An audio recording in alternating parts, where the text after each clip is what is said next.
We've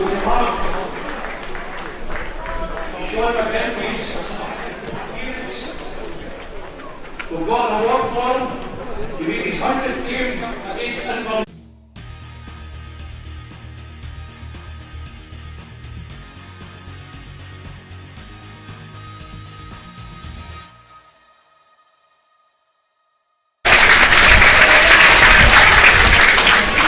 Welcome to Somerset Park here today. It's a bit dark and cloudy. It's the start of new time, so I think we really have to start off not about this game but just about the loss of Lee Bullen to the club. We're all pretty sad here. We all know what he was doing for the club. A first class man, absolutely encouraging everyone, great ideas, and he loved every small bit of this club. He would be at the youngest people in the club, all the female games, everything. He was there for everyone. We're really sad that it's come to this stage, that he's had to leave us, but as someone said down there inside the pitch, we have to move on, and that's what we're going to do. But I've got to say, top man Lee Bullen, he will be missed. Yeah, 100%. I think Lauren was mentioning to me earlier on off air that, you know, he was going into that game at Arbroath last weekend under huge amounts of pressure, and he showed up at the Women and Girls Awards night and the Friday night, and that just shows you the man he was. He was there for everyone, had time for everyone, and yep, a sad loss for us, and everybody around the club obviously, but then again, results driven business. Yeah, he was great for the club when he was here, and he said it that night at the awards night, it was been very easy for him to hide in the corner, but he got in front of people, he spoke, he gave huge words of encouragement to the girls at the club, and he spoke really well. But unfortunately, the way football, it's a fickle sport, and it's obviously a very results driven business, and we'd struggled of late to pick those results up, and I'm sure there was no one trying to turn the tide more than what Lee Bullen was. But just got to that wee stage, I think, where I think there was something somewhere has to give, and unfortunately in football a lot of the time it falls at the manager's door, whether that is rightly or wrongly. So a huge loss to the club, but as you said, Callum, it's a chance now. Everybody just has to start afresh and appreciate what he did for the club, and look forward maybe to what's going to come next. You sometimes hear people talking about when a manager's left when things have been absolutely amazing and he's going to another club, you'll hear tough boots to fill and things like that.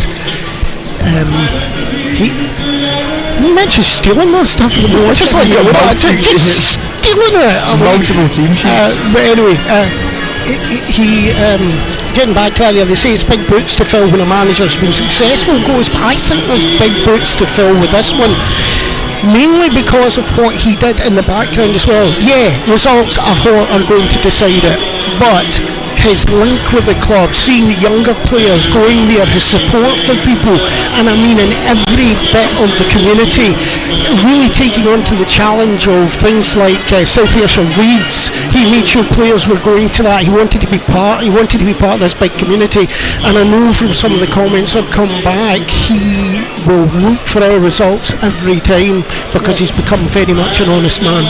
Yeah, I think you could see probably in the last 3 or 4 months of the first season he was in, and then the first 6 months of last season, what it really could have been like. But for whatever reason, from then on in, results probably we just struggled a little bit to get them. But yeah, a great guy round about the club, but you know, as we said, unfortunately, football's fickle, and it's very much driven by the results on the pitch, which we'd find hard to come by. Yeah, right, well, let's get your team lineups for today. Well, the music blasts our ears. I don't know if you're getting that as well. Mitch, can you be louder than the music? I'll try to. Number 1 for United is Charlie Almonson. 2 Nick McAllister. 14 George Stanger. 5 the captain Sean McGinty. 3 Paddy Redding. 20 Roy Seiler. 8 Ben Dempsey. 18 is Paul Smith. 11 Logan Chalmers. 15 Jamie Murphy, and 16 Anton Downs. The subs for the honest men this afternoon are number 31 Robbie Much. 22 Mark McKenzie. 30 Fraser Bryden. 32 Dylan Watrett. 24 Scott Tomlinson. 38 Alicia Ahui. 46 is Sean Donnelly. 9 is Akeem Rose, and 23 is Jay Senga.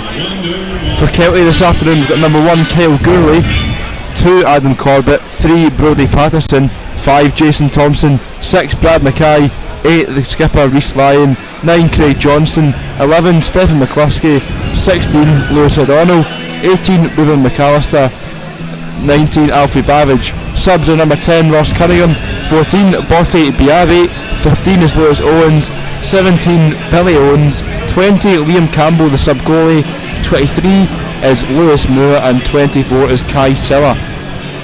The match sponsor for this afternoon's game is Troon Cabs, and the match ball sponsor for this afternoon is Smartech Lighting Controls, with the match mascot Luca Anderson.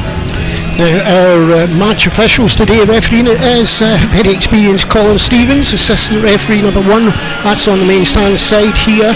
Ross McLeod, assistant referee number 2, new stand side on the far side from here, Cameron Telfer. Right, what do you know about this game, this team Kelty Hearts then? First ever game between the two teams today. What would you tell us about the match, because I know you've been looking into them? Yeah, it was an interesting one when I was doing the research, because obviously we haven't played before. It's a relatively new club, one of the clubs that have taken full advantage of the pyramid system over the last couple of years. I think they got promoted 3 seasons ago now, and obviously are now doing relatively well in League 1. I believe they're sitting in the 6th position, so pretty much mid-table, which is good going.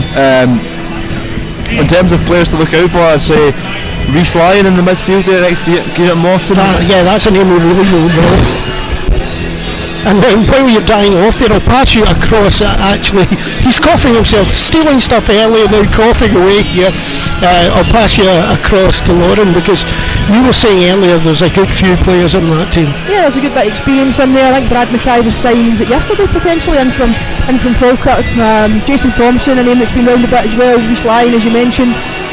Players that have been around, Stephen McCluskey, a couple of youth players in there as well who are on loan from Premiership clubs. So yeah, there's a good mix of youth and experience in there, and Mitch did say rightly that they're mid-table, but they're certainly mid-table with an eye on the fourth playoff spot, only 2 points off that with a game in hand, albeit they haven't actually won since the Scottish Cup third round, which was against Hamilton Accies back the 25th of November. So 2 teams that are probably slightly stuttering in terms of consistent form, but I would imagine it's a game that they'll come here today and think they can make a good account of themselves and get themselves in the heart for the next round. Yeah, I was going to say to you, it's a good time for Kelty Hearts to come to United, which is a wee bit what am I looking for here? Probably not quite as steady as they would hope to be at the moment. A bit of a fright in the team as well, nervousness. Is this a good time for Kelty Hearts? Yeah, certainly.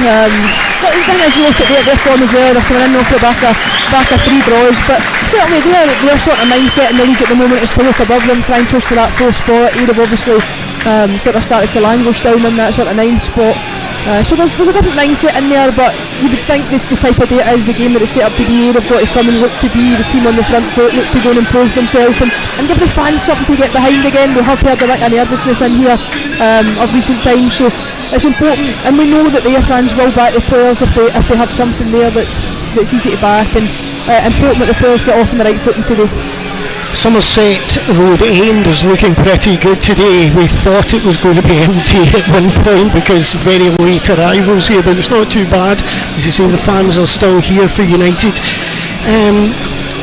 We'd been mentioning earlier, just before we get to kick off here, Paul Smith into midfield. We thought this might happen. So all the best to the honest men and to Kelty Hearts down there as well for today's match. Sorry Cal, it'll be interesting to see where Paul Smith plays, because we've seen in the last couple of weeks of Lee Bowden's tenure they like to bring him on late into the game and kind of use him as a attacking midfielder. He was more of a support player for Dowds.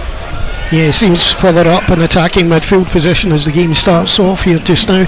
And all the best Davy White for another of his times as manager of United. Yeah, he's done well when he's been asked to do it, Davy White, so nice to have someone there that you know is tried and trusted in that role that you can hand the reins over to date.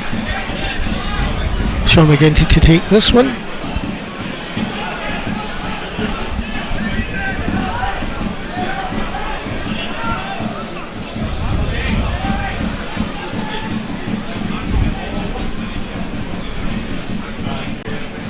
Launches it forward, easily taken away that time though.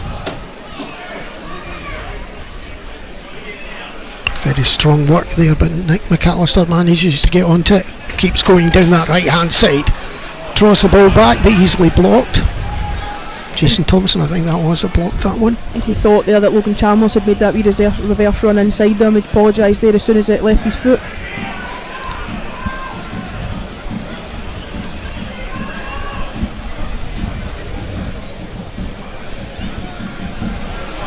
Very slack ball there, gives Chalmers a chance to drive forward. He gets the ball into the middle, it's controlled into the box, can he turn? Smith. The ball booted up the park.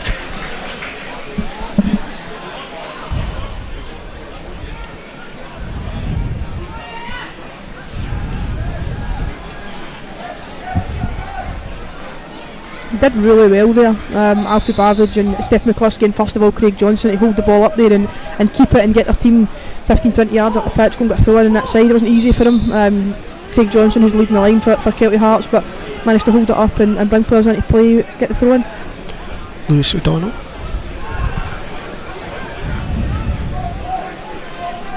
Reece Lyon out wide.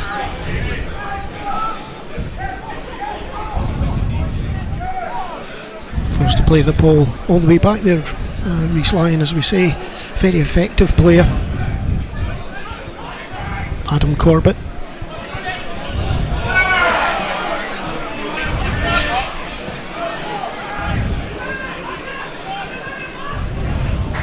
Stanger. McAllister. Chalmers now. Crossfield pass to Reading.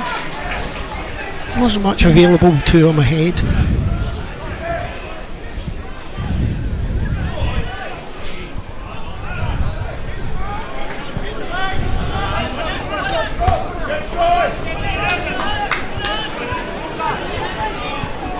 Dempsey stretching there, looked a bit of two players holding on to each other through that. 6-1, half dozen the other.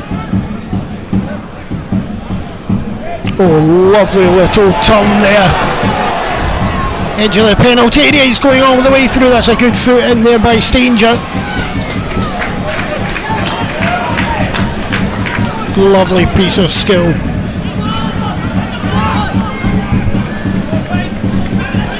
Reading.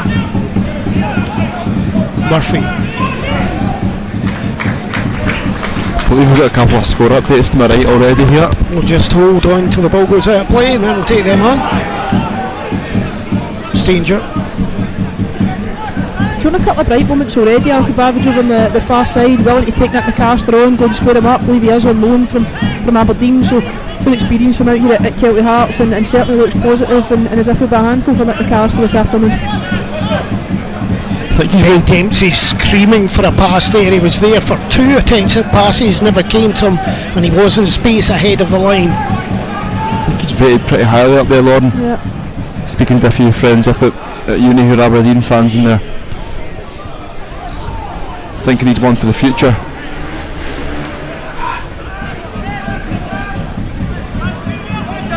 Yeah, but a good day from today as well. There's not a huge amount of pressure on Kelty Hearts coming in here today, as always. He will be the favourites, so it's an opportunity for him just to go and get on the ball, and he'll have his defensive job to do, and of course they're coming here to win the game, but certainly an opportunity for him to just go and play with a little bit of freedom. United trying to put pressure on down there, forcing the clearance. Any updates on the scores? There's been a goal in Kilmarnock versus Dundee. Kilmarnock 1, Dundee 0. Motherwell 1, Alloa 0.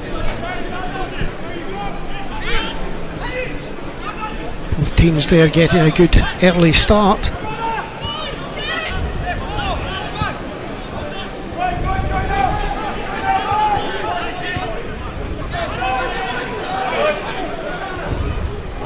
Blocked there. Smith.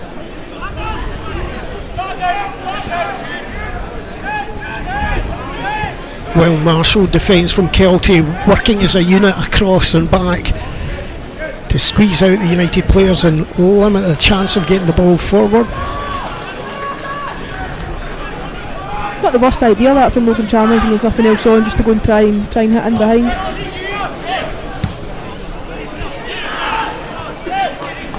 Certainly have an experienced centre back partnership, Kelty and Thompson and Mackay. Mackay obviously played at quite a high level, Thompson as well, so tough afternoon for Anton Dowds up there, marshalled by two strong centre halves, and that gives Kelty a really good base to build from if both of them are playing well.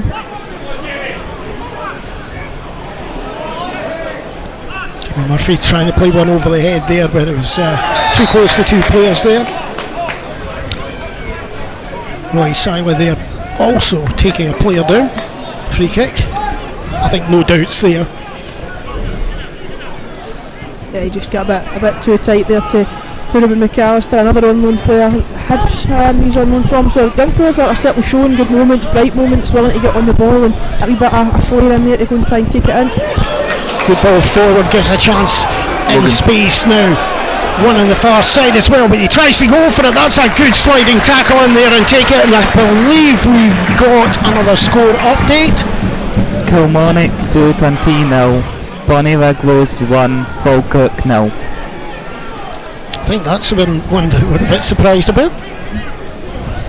Yeah, it's typically one of these weekends in Scottish football calendar, the fourth round, where all the upsets seem to happen. Ball into the box here. Straight out. Usually got a good delivery from a set piece, Paul Smith, but quite found his range yet. Keeper Kyle Gurley today.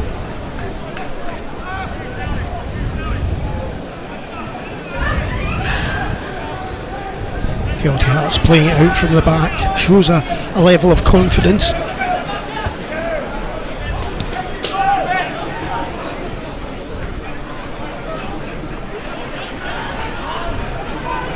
McAllister, Stanger, McGinty finds Murphy wide. He's got a runner in front of him.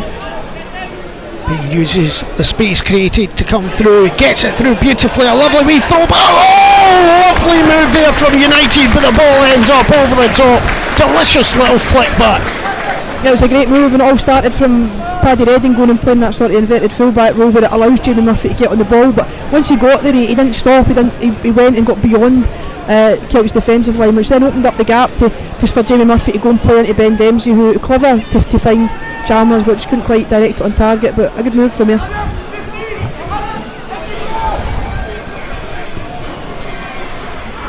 Good opportunity for Kelty there to get the ball into the box. Just unfortunate for them that wasn't the greatest ball across, and Josh Danger was there to clear for Ayr United. Certainly shown good intent when they've got into the Ayers half and had players willing to go and get on the ball, go and take players on, and they have had 2 or 3 bright moments. Might be slightly disappointed that one actually that he couldn't pick out. Craig Johnson in the middle of the box, but I think outnumbered more than anything. But they've certainly shown bright moments.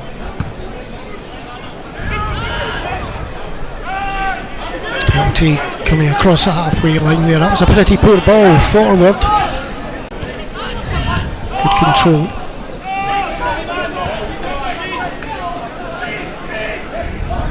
Reece Lyon trying to find him on the right hand side, and it's probably going to drop for him, and it has, but good marking there with Jamie Murphy. I think he didn't realise he had the chance to go forward.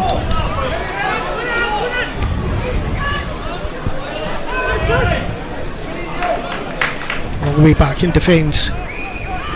Brad Mackay playing it out there, comes back to Lyon. Certainly wanting to move the ball, Kelty, wanting to pass the ball, confident to go and take the ball on and link it.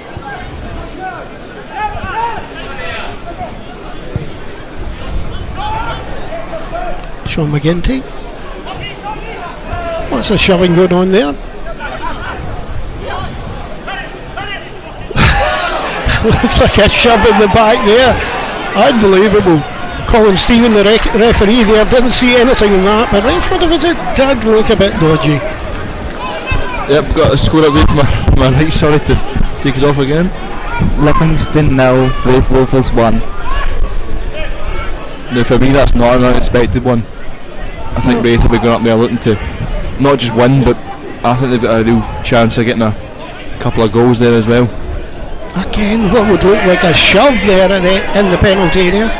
Is there a break forward again? Ben Dempsey, he's got a man outside him. Has he played it round the back enough, or is it too close? what's happening now. Goes down to the line. He's got men in front of him, but can he get there? That's good, tenacious covering by the defender there.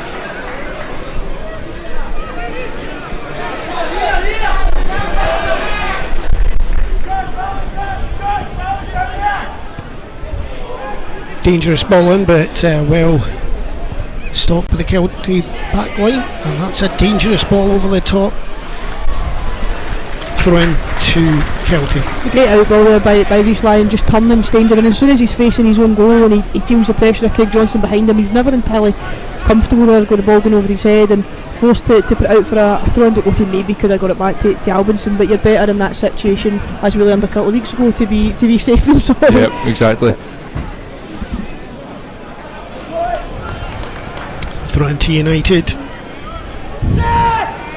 McAllister. Bit flat in front of him, players not moving to make space, and Kelty also standing close to their marked players. Long throw up the line.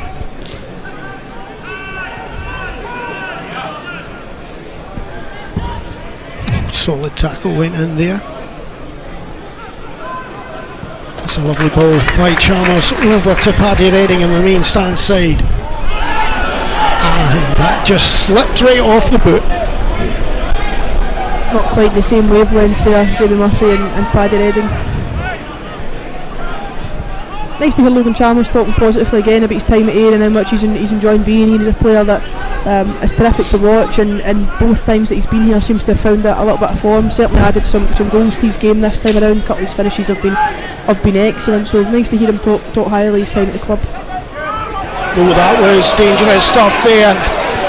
Chance for Dowds. Can he get it right across? Smith. Oh, blocked. Another chance. Round. Shot. Blocked. Good defending there. Gets it in.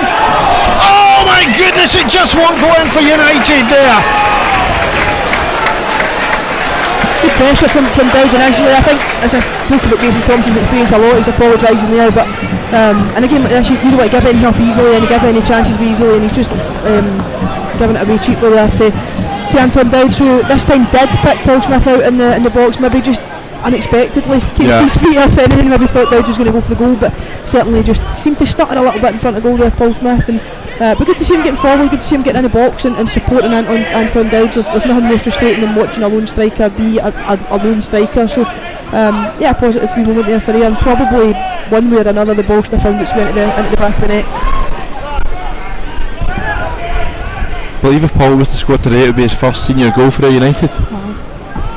Seems to have done everything but score. Hit the crossbar, at the post, if one's cleared off the line. I think I think there was one here a couple of weeks ago where if it didn't bounce, the grass, I think the bounce it took put it wide of the post when it looked as if it was going in, and yeah, he's been a bit unfortunate, Paul Smith.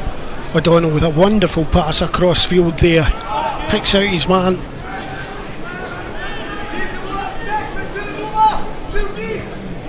Nick McAllister, Stanger.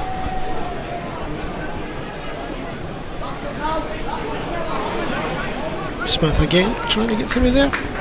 We spoke about Paul Smith in that role before, but I think today the difference is he's actually a bit closer to Dowds. I think previously he's always played a little bit closer to the two deep line midfielders, and it's then left us with a huge gap to make up to that forward player, but he seems to be pretty close to Dowds today, and he seems to be getting a couple of knockdowns, a couple of flick-ons, that one there in the box, so maybe just that wee tweak in there to get him closer to Dowds is helping both Dowds and Paul Smith in that role.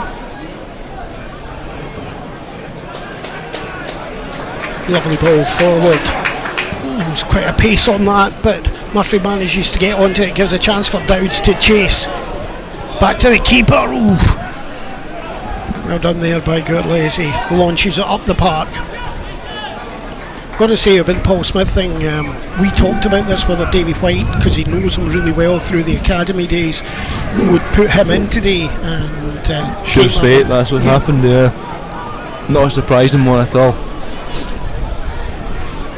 And he does deserve it. Yeah, I think it's a decision that I'm happy with personally.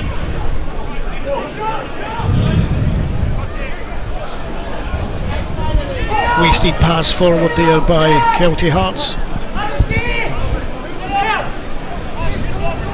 Oh, we've got that coffee room sound developing murmuring and people chatting. Yeah, The only thing we don't have is the clink of China cups.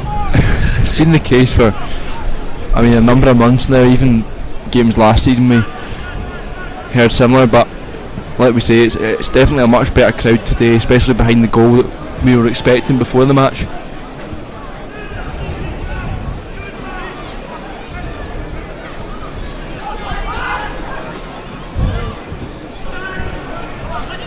Paddy Redding,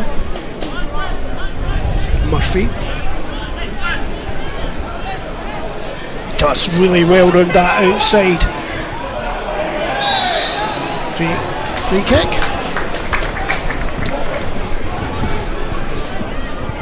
Does well in situations like that. Jamie Murphy's got such good control of the ball that he almost just seems to drift by players in a 1v1, and we were seeing a lot of him at the start of the season, a lot of good stuff, a lot of good final deliveries, and certainly just starting to get back to that again after his re-injury.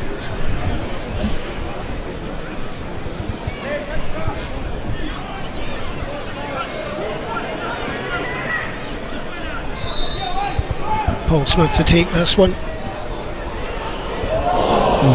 Good ball to the back there, well made, but over the top.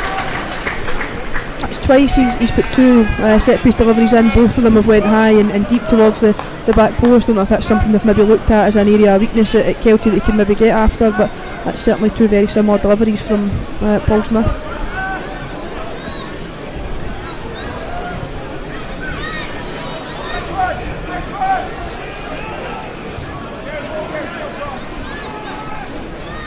Ball out for Kelty. Had a few chances here. Anton Dowd himself in the box a couple of times. Paul Smith with that one. Logan Chalmers with an effort that's gone by the post. And I think if they could turn one of them into the net, it would kind of settle things down a wee bit in the stadium.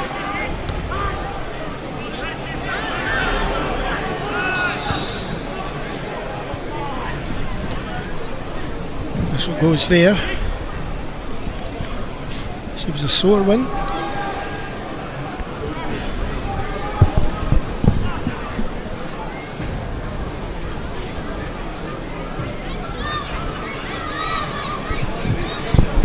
Two wide players for there are always players that if you can get them involved in the game, they look as if they're going to cause problems. And Logan Chalmers this season, I think, has been a joy to watch. Scored some really good goals. Murphy the same. So if you can get them involved in the game a wee bit, just seen there Murphy going past Steph McCluskey on the outside. If you can get them involved in the game, they're the sort of players that their fans will really look to go and try and carve open the Kelty Hearts team. Drop ball. Back to the keeper.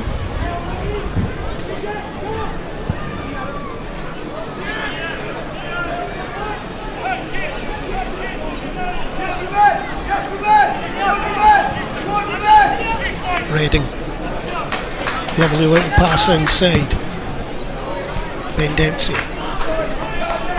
Chalmers.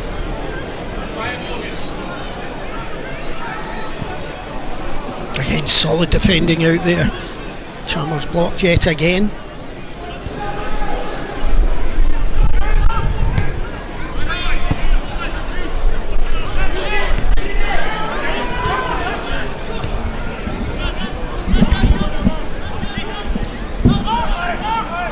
Kelty.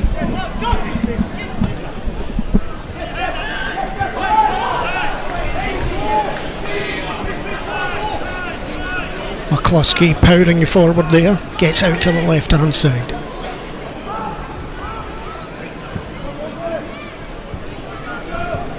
Callister, a little flick inside to Seiler.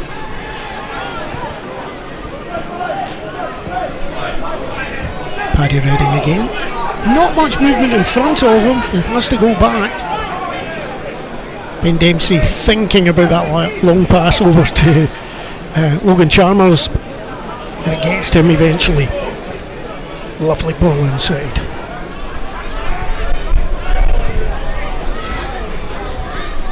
Thrown to United.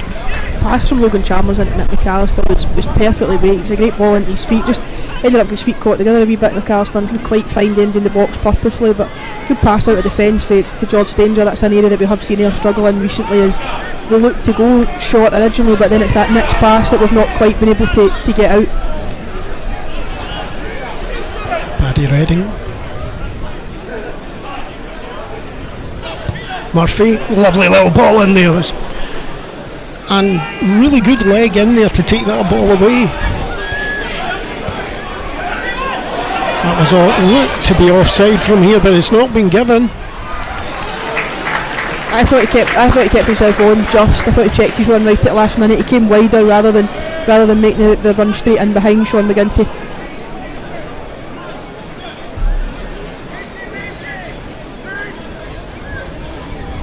Good opportunity for him to get players in the box. Brad Mackay, certainly a danger for there. There's McAllister to play this one in. Good one hanging in there. Good head, takes it away. Easy take for the keeper eventually. Lovely ball thrown out there. Murphy very much in his own. Only players far side. Can he get it to him? Difficult one to take there for Logan Chalmers, but he does so well. Plays it on into the middle. A bit light. You need a bit more quality from Ben Dempsey in that situation. They've done really well to fashion a chance. Murphy down towards the line, drags it back. That's good defending again, played away by Kelty. Good holding up of the ball there, just waiting for some support, and he gets it, and it's a charge forward over this halfway line. McCluskey plays it inside. McAllister, Rees-Line.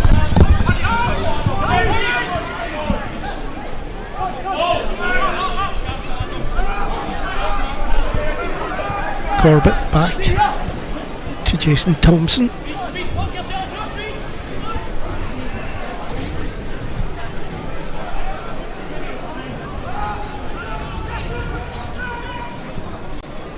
Ball over the back, trying to get in front of Stanger there, but he did very well. Updates on the scores? Morton 1, Montrose 0. Good running behind there from Craig Johnson, just running out of grass in the end, but certainly a good offer in there when his team were kind of running out of ideas in the middle of the pitch, just to then go in behind.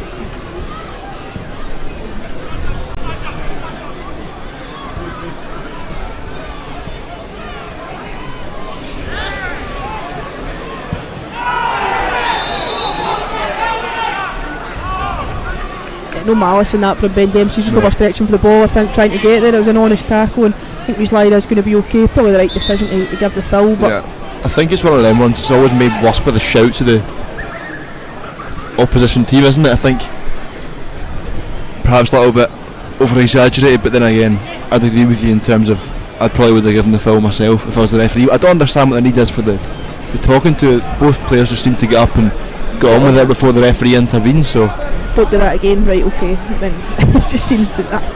Listen, he's doing his job, but he certainly seemed to get a decision right enough. Free kick, no further punishment, but just a word in his ear, maybe explaining his decision. We don't know, give him the benefit of the doubt. Corbett.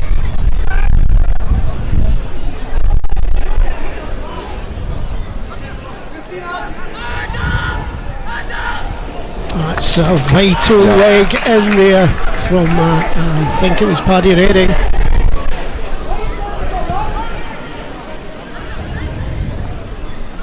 Forward into the box.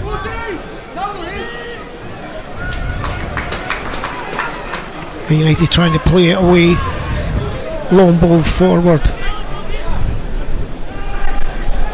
Easily dealt with by the defenders that time.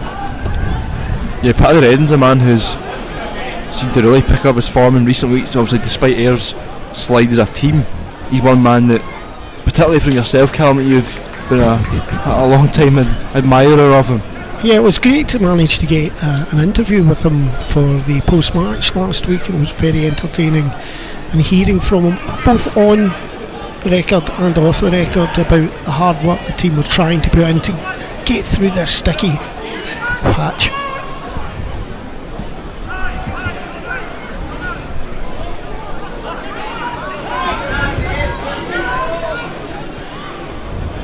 McAllister, Redding. I was thinking we're just about to have given the curse to Reading. Yeah.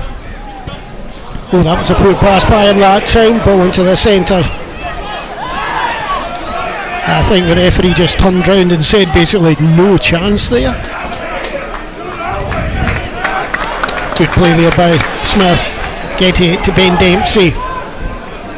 Logan Chalmers outside of his foot, trying to bend it round behind the defenders, maybe trying a wee bit too much that time, but you never know with Logan Chalmers, do you? That's the thing though, he's capable of these types of moments just to produce a bit of magic to, you know, create a goal scoring opportunity or one for himself. So yeah, certainly not opposed to him trying it, although we seem to be forcing it a little bit at the moment. Yeah, I think the problem with Logan Chalmers is he's probably 20 yards too deep. You would want him doing that 20 yards further up the pitch, trying to go at the full back, get crosses in the box, and understand what they're trying to do. Bringing Nick McAllister in the pitch opens up that pass out to Logan Chalmers, but when he's inside his own half, the type of player he is, he's probably too deep. Free kick being given, the referee trying to give a little bit of time, and I must admit Paul Smith was a wee bit late there. Get the wee word, sorry sir.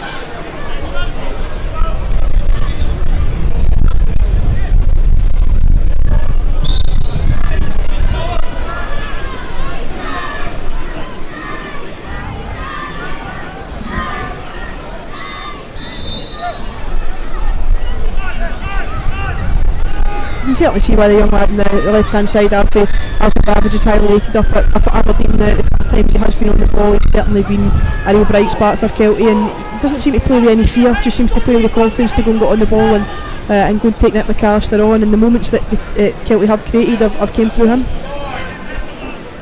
I'm also liking the look of young Ruben McAllister in there. I think he's on loan from Hibs as well. Yeah. Played mostly for under 18s, although I believe he made an appearance in the Conference League qualifiers this season. I don't know whether it was against Aston Villa or one of the earlier rounds, but it's a great experience for him at such a young age to be playing European football. Thought for a moment there that one had got through. Well done there to A&E's captain Sean McGinty. Adam Corbett to take this. Donald. Oh, what a beautiful little lift over the top. Paddy Reading had that covered well, but that just shows the belief in a team when they're thinking about doing things like that. Little flicks over the top. Beautiful stuff. I think he's another unknown player, is he not, Lucy O'Donnell? I think he's maybe in from Dundee United. I could be wrong on that one, but they do, as I said before the game, they've got that nice wee bit of blend between youth and experience, and you can see it on the pitch at times when it goes into that forward area of the pitch, and it is Babbage, McAllister and O'Donnell on the ball. They are creative, they are looking to make things happen, and they're being supported quite well in there at the moment by Reece Lyon.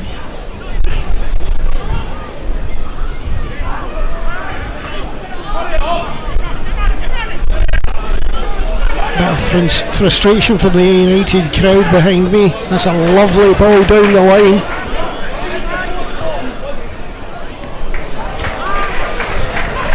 Ball held in there. Not found that wee killer instinct, the final third yet. That final pass hasn't quite been there for her. They've been there or thereabouts two or three times, but just haven't quite managed to add that wee finishing touch to it. Yeah, I was checking up on that. Your man Lewis O'Donnell there, Dundee United, years on loan from. Again, only 18 years of age. There's a real mix of experience and youth in this team. It's a good, seem to have moulded together a nice little partnership between some big clubs in the Premiership.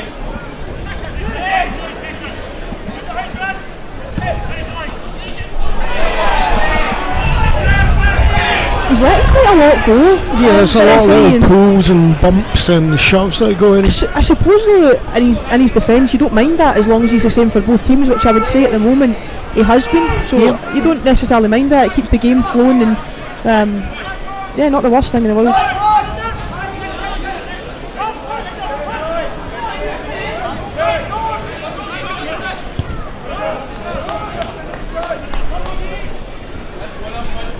Stroked out there again.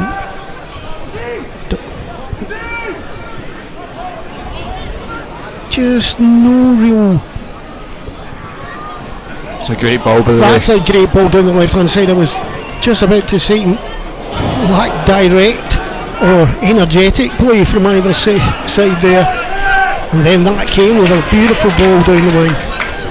I'm not entirely sure where Nick McAllister was going there. I think Alfie Pavage had made the run forward, and McAllister followed him, which just opened up that gap for Bodie Patterson to go in behind. And again, just the final ball from their point of view, two bodies in the box, but they were quite outnumbered, so it was going to have to be inch perfect. But they worked the opportunity really, really well down the left-hand side, Kelty.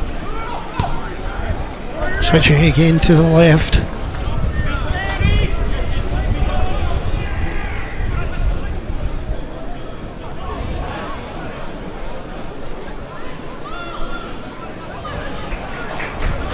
Well taken away there by United, trying to work it out this time. No one was going for that ball there. That was a hit and hope that time.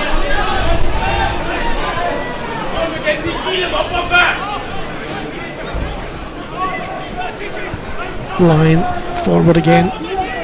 Kelty Hearts seem really, really comfortable in possession at the moment. So confident. Look at that, spreading balls. Yeah, I think left, right, and centre.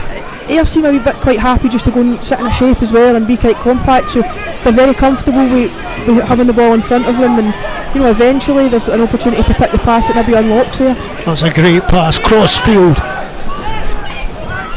Glusky. Nice ball in there. There's nobody really in the forward areas for United. Look at that. Yeah, after what was maybe a relatively...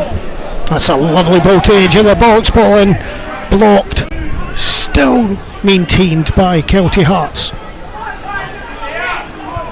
That comment earlier about Smith being closer to Dowd. Dowd is looking increasingly more isolated as the half wears on. We seem to be, as I said, moving into that shape now, and as he capitalises on it here. But again, nobody really around about him, and nobody looking to go beyond him. Good ball into the middle. Dempsey's pass to Paddy Redding there. There's a space opening up. Can he go there? That's a lovely ball out to the right. Good chance to get the ball across the front. Oh, he's just asking for someone to put his foot out. Again, you see it here again. Change of gear right across the 6-yard line. Yeah, another nearly but not quite moment there for Ayr. It has been Logan Chalmers that's had those kind of wee moments at times where he's gotten the ball on the far side, and that was well done actually by Dowds, first of all to win the ball, but then to actually keep it, because I said there was nobody going to make that burst in behind him. And unfortunately, I think if Anton Dowds had get anything on that, it was going to nestle into the back of the net, but unfortunately I just watched it roll wide of the far post. You almost kind of played it into an area where you'd expect a body to be there at that back post mopping up, but no one had made that run. It was all done something differently. It was definitely a brilliant ball across, but it's an interception by Dempsey. Lovely flick in. Maybe went the wrong way there, Paul Smith, but it's back again. Maintained the ball though. Good work there by Murphy. Oh, just taken away from the feet of, I think it was Ben Dempsey was going through there.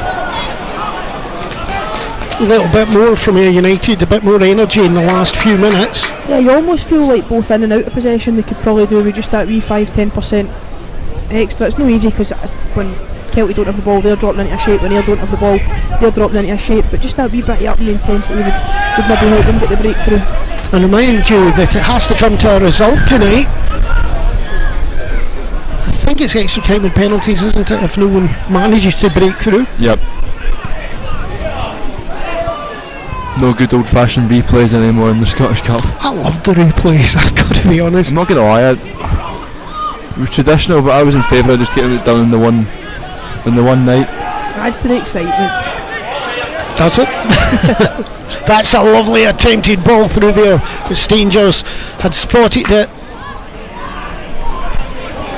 And again here trying to get that ball out to Dowds, but it's not quite reaching him. He looks a frustrated man at the moment.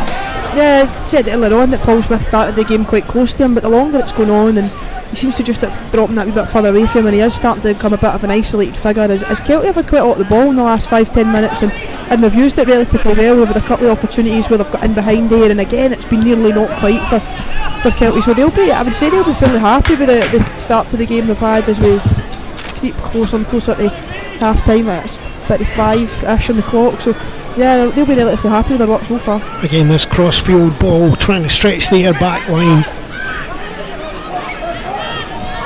McCluskey slips it down to Corbett into the middle, hooked away, could have gone anywhere. Chance for a shot, decent effort. I think a manager will be happy that a player's taking that dig, but look at this lovely play down the outside there. Adam Corbett gets it in, it's flicked away, time, control, thinks maybe on the stretch, but as a manager I'd love that. Yeah, I think what you say, he's just on the stretch there, just kind of caused him to cut across it, hasn't it? He hasn't got the cleanest of strikes on it. He'll be disappointed with that one, but certainly an area where, as a manager, I'd be saying, if you've got a chance at goal, have a go. Yep.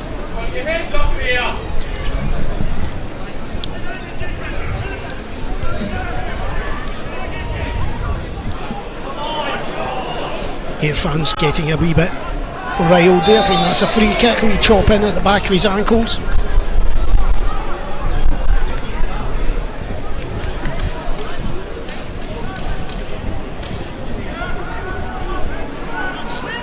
Wasn't that last attack though worked again dealt well down the right hand side from Kelty, but it's good defending from Sean McGinty to get across the front post. That's when the danger starts to happen if the ball's allowed to come any further than the front post, and he got himself into a really good area to defend it.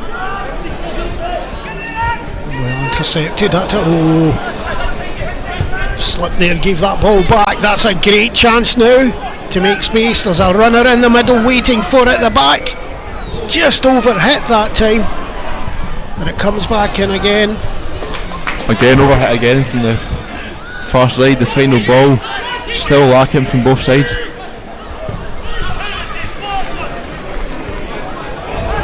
Forward knock on there, but it should be an easy one to take away. Corbett looked like it might have gone out there, but probably just a bit of the ball still in.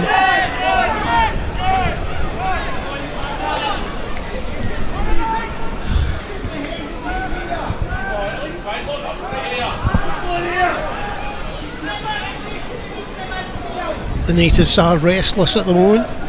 Yeah, I think you can hear the fans behind. You know, they're kind of demanding that extra urgency that Lauren was talking about. It seems quite flat at the moment, especially when we look to go forward. We seem to. Anton Dow's got the ball on the far side about 5 minutes ago, and he looked about and there was nobody up with him in the forward areas. He had to go back again. That allows Kelty to come back in and reset, so we're only making it harder for ourselves if we're waiting too long on the ball. I'm noticing a number of players starting to slip at this stage in the game. We were warned about this as the top layer breaks through. There might be some melting ice just underneath, so it could give us slippiness. I don't know if we maybe just lack a slightly different dynamic in the middle of the pitch. I would say in terms of the way that Paul Smith, Ben Dempsey and good ball through, and Roy Silla play the game, they're all fairly similar. Yeah.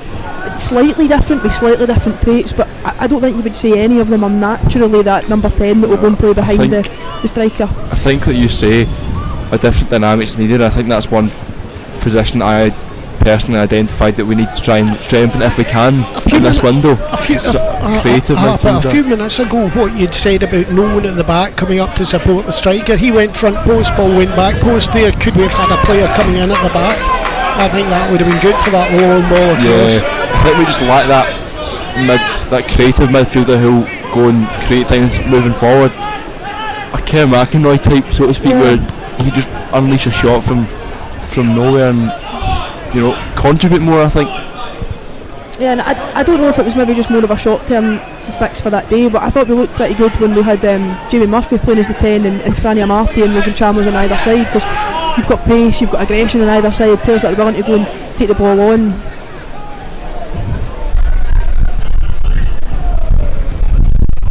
Cleared away, picked up by United again.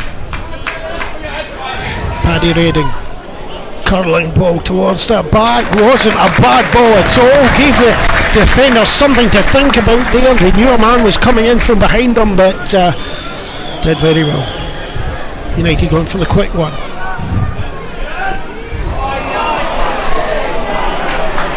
And this has given Kelty a chance to break forward. Lovely ball forward again. Chance to cut towards the box. Era slowly getting back. He maintains it. Oh, we had a jump in the camera there. Couldn't see what was happening.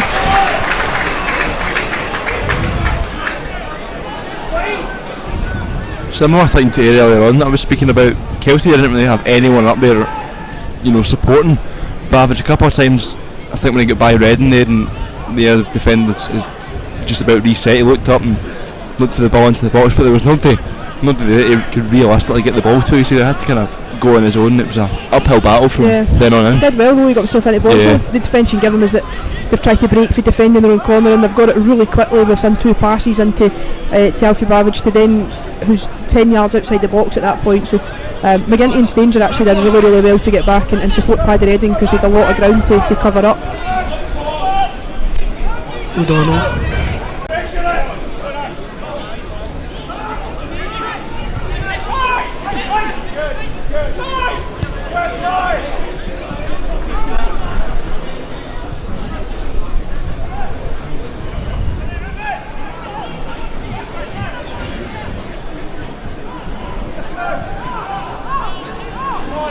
Just about there's very little to say about the actual play at the moment.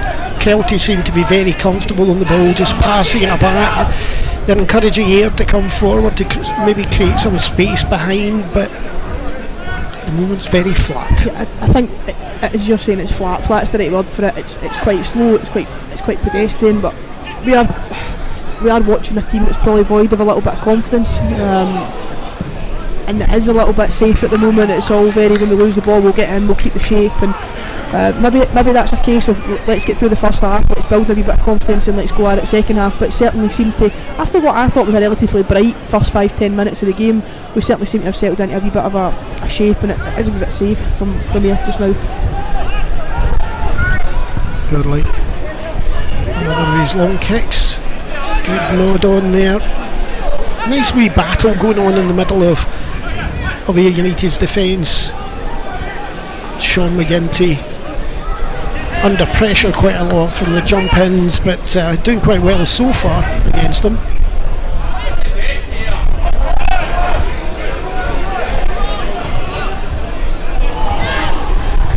Unlucky, it was a good idea, that pass in there.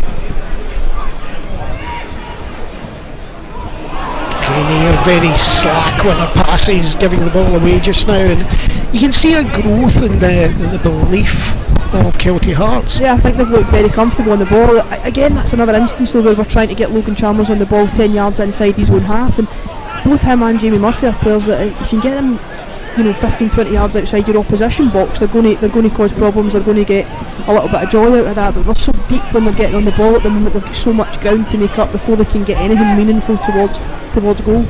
Scores updates: Bonnyrigg 1, Falkirk 1, Livingston 1, Raith Rovers 1, Motherwell 1, Alloa 1, Ross County 0, Partick Thistle 1. The last one's a good score at the moment. Yeah. Will they fold? I know. I saw a couple of Partick Thistle fans on Twitter saying that they'd actually rather got Celtic or Rangers away just purely because of the PTSD that it gave them after last season's match up there in the playoffs. It was quite something, that game. I couldn't believe it watching. Could not believe that game. And I always felt that Partick deserved to go up with the way they played at the end of the season. Oh well, it saved us another 4-hour trip up to Dingwall, so I was quite happy that this Partick stayed down in the league. Lovely ball into the middle. Looks like a goal kick to me. I think the referee got that right. Look at that ball curling into the front. That was a great run to the front post by Dowds. He thinks it should have been a corner. Yeah, he's not convinced, but again, just you get across that front post, that allows you to cause a couple of problems. I don't know from here whether it did get a touch behind him from the defender. But again, just probably from both teams brewing a little bit of a lack of quality in the final third when they have had opportunities to get there.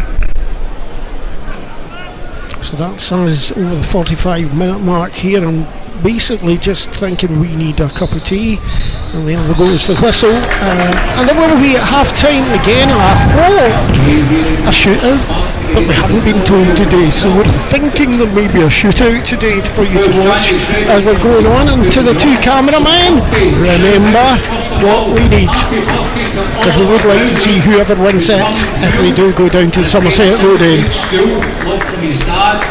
Yep, thank you very much, Callum. Half time here at Somerset Park, United 0, Kelty Hearts. Now a game which, like Lauren said, started pretty brightly for both sides, and then as it got to the end it kind of petered out a little bit, didn't it?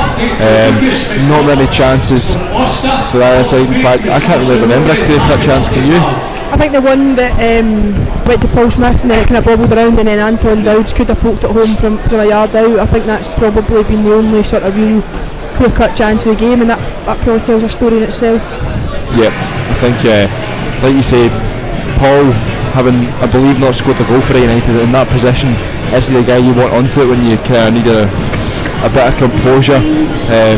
Just to realise that you've got a man coming to your left and right, and that I thought it was actually better to hit first time.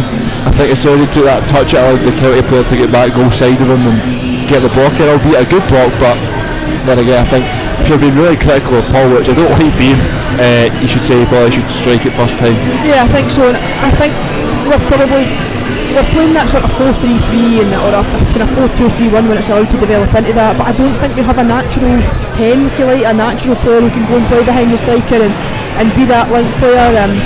Understand why we've kind of switched between a 4-4-2 and a 4-3-3 this year, and have had varying degrees of success with both, so I can understand why they're trying to do it. But we certainly, I thought, started the game okay, but I think the problem was it never really got better than okay. It just sort of flatlined after that, and both teams will feel that with a bit more quality they could have potentially opened the score, and there's been a lot of opportunities to get balls in the box, a lot of crosses going across the face of goal, but as you rightly said, Mitch, I think Kyle Gourley had one save where it kind of ricocheted off him from Anton Dowds, but other than that, I don't think either goalkeeper's been called into action. Yeah, I think you suggested a couple of weeks ago Jamie Murphy was, in fact it was McGeady that started off playing that 10 role, and he was changed at half time, I believe, and Jamie Murphy came on and played that number 10. I can't remember exactly what game it was, but we were quite impressed by the way he played in that role, and we were quite intrigued to see whether that would be a thing we'd look to do going forward. I think it was potentially the Dunfermline game, because I think he assisted it as soon as he came on the pitch. He put the free kick in that Stanger nodded into Musonda, and Musonda got the, was that the equaliser or was that the, I'm not sure, I think it was, but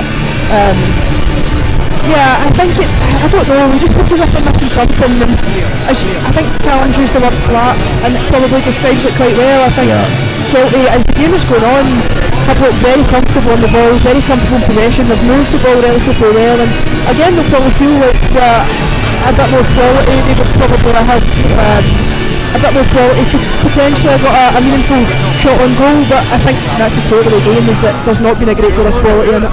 Yeah, and we're speaking obviously the Jamie Murphy playing in the 10 role and having Logan on the right and Franny Amartey on the left, although I spotted Franny Amartey in the stand before the game, so I wonder what's happened there. It must have been an issue in training.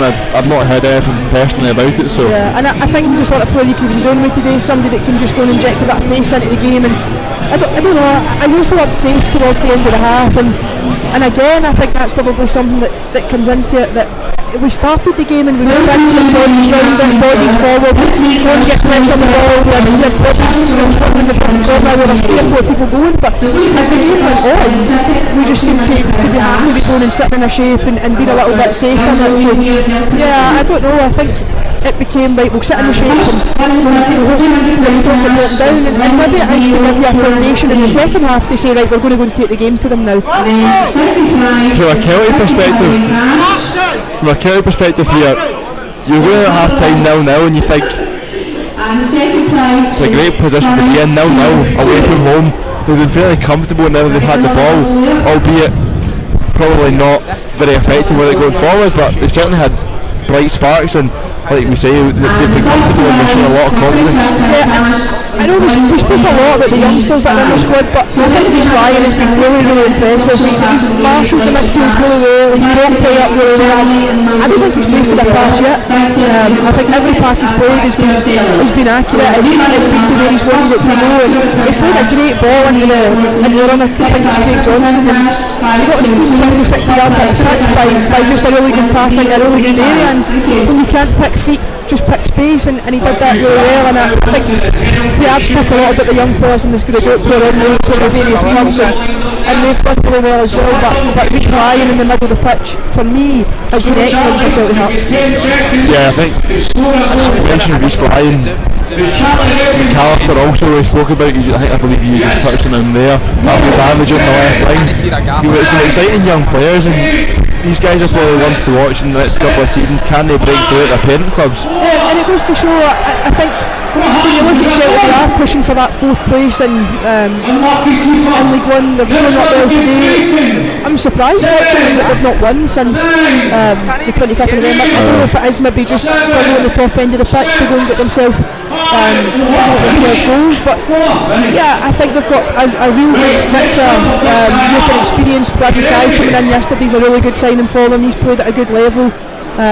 And you can see at the back he's just experienced. Anton Dowds, when he's trying to back in, he just comes round the other side and takes the ball. And yeah, I think Kelty have shown up well. I think, to be fair to Ayr, they've shown moments.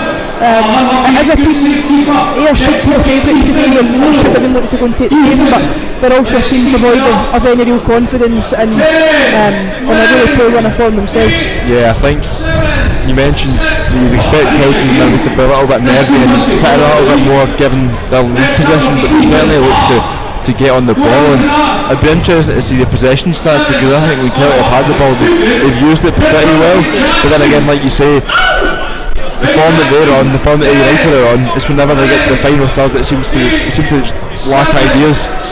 Yeah, and it's probably a bit safe from both teams, to be fair. When they lose the ball, they're not really going after it anymore. It's like, let's just home it back in a shape, and sometimes there's nothing wrong with that, just getting bodies together and setting yourself up to defend properly.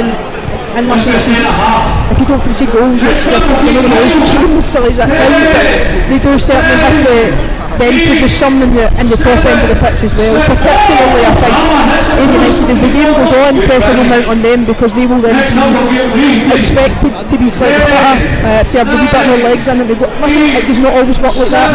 That does not always happen.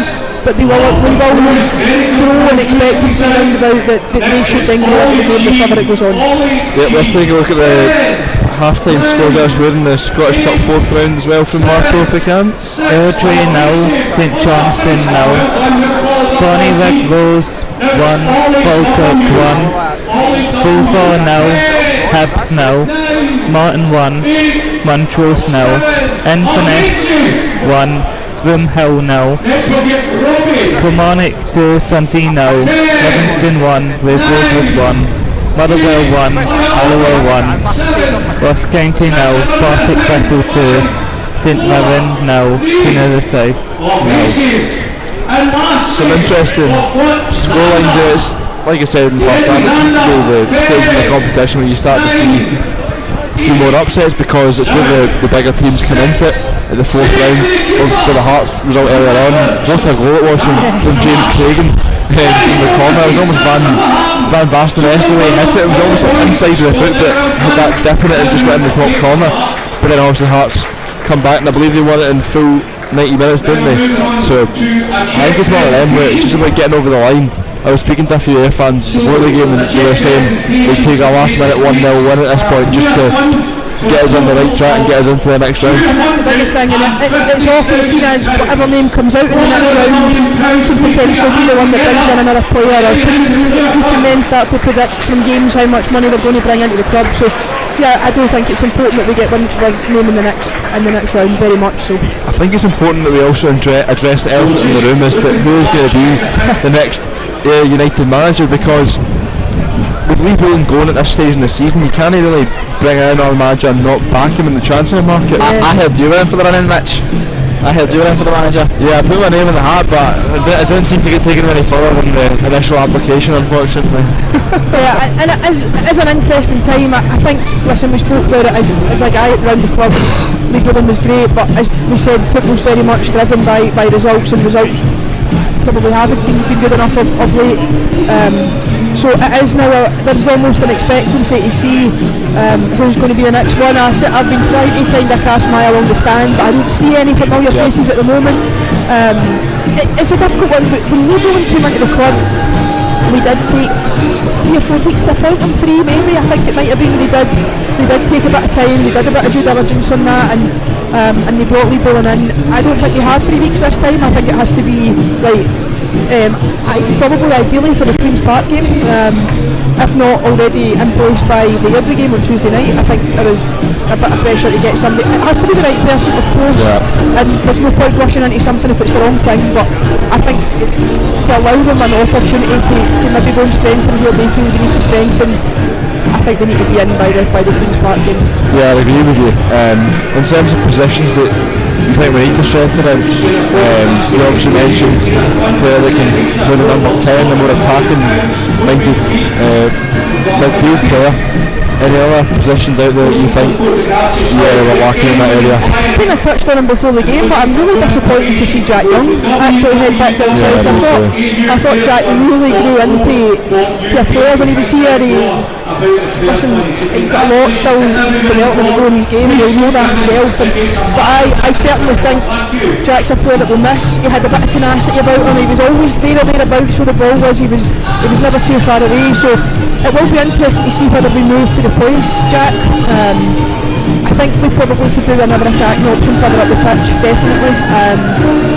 To go and support Dowds, to play alongside Dowds. I think we could do another area in that side of the pitch. I think potentially another attacking player. I don't know how long Andy Murdoch is away from being fit, but even then he's been out a long time. We have to give him a bit of time to get back in. So I'd maybe think a forward-thinking player and maybe another central midfielder. Yeah, I agree with you, Gary. What are your thoughts? Just talking about new signings, positions that you think we need to strengthen? I totally agree with you in the point of we need someone else up front. I think our defence is pretty solid. I mean, Frankie Masonda obviously went to AFCON. I don't know if you've been watching him play, but he's been pretty solid when he's been playing at AFCON. He got a wee shout out when I was watching it as well. I'd probably go for it. We definitely need I'm definitely like a certain number 10, someone who can play in that number 10 role. I mean, Jamie Murphy, I don't think any of us know what game it was he was in that number 10 role, but he was very, very good. But I don't know if that's one of those days that we're just, the other team was just kind of off it and we were just on the ball. But I definitely want a number 10, and as you said, I don't know how long Andy Murdoch's away from being fit, and Jack Young was obviously a big loss, so I don't know if he'd maybe bring another midfielder, but it's going to be difficult as well. That's almost coming up to the end of the transfer window as well. I suppose though a lot of it is defined by who's in the dugout next, because they're going to come in with their own way of playing, their own style of playing, their own way they want to implement things on the pitch, and if he's not going to, I've just spoke about number 10 as well and getting someone in, but if they're not going to play with number 10, they're not going to. So it probably is a lot of see who's in the dugout come hopefully by the game, Queen's Park game. I have no idea if we're on what kind of timescale they're working towards, but I would, by the time there is a new face in the dugout, I think we can then potentially look at players that we may see or may not see based on their sort of style of play, their contacts. But that's certainly going to be an interesting development in terms of who the next manager is. As I said, I was certainly casting my eye around about the ground, but I don't see any faces at the moment that I recognise. Aidan McGeady maybe, only one I've seen. So I think it's interesting. Andy Walker. There's that sort of air of expectation that there always is. Yeah, I did see him. Callum Campbell. I did see Steve-O actually. I was rejected last time. Can I just jump in at what you were saying there? It's down to the manager, and it's probably something that goes around it. Why the gaffer was let go was because there is that parcel of money that was maybe going to be available to him.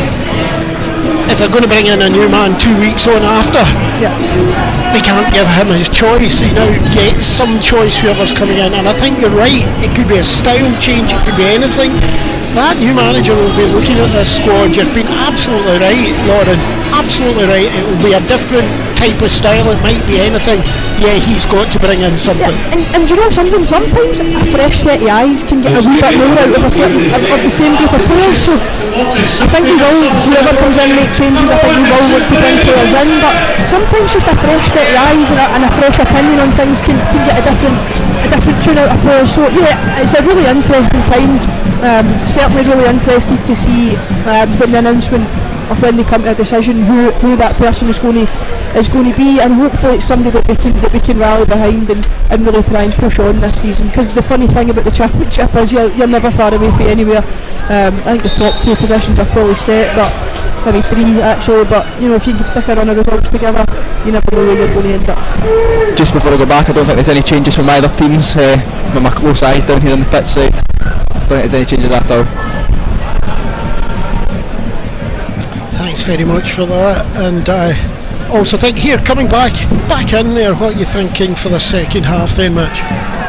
Yeah, I think we were speaking about it at half time. We just need Dow just getting increasingly more isolated up front. We need someone up there supporting them. Like Warren said, I think we lack that creative midfielder or second striker, if you like, to play off of him. Looking at the bench, do you stick on a Mark McKenzie and go 2 up front, or Fraser Bryden? Do you know, I think I'd bring on a Mark McKenzie, because at least he'd give you the energy up there to start off with, and he can create quite a lot for others around him. But United again in towards the box just now. Chance to get the ball across the front, and inches away! Oh, from the outstretched legs there of Downs, I think it was. Just inches away. What a beautiful ball across the front. That was a perfect ball again. Yeah, and it goes back to what we said about Logan Chalmers receiving the ball in an area of the pitch that he can be direct, he can go at defenders, and he can really make things happen. As the half went on, he was increasingly receiving the ball in his own half, and he's got to make so much ground up till he gets towards the opposition goal. But there, Jamie Murphy's a terrific pass out to him, and he does really well. Logan Chalmers, Anton Dowd certainly not far away. Good turn there, trying to get into the box. Well done by Stangel there. Paddy Redding on the far side.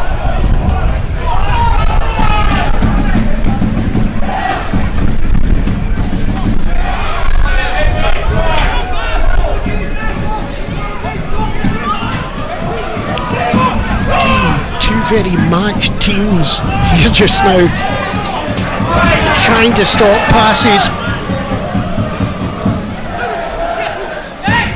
Smith.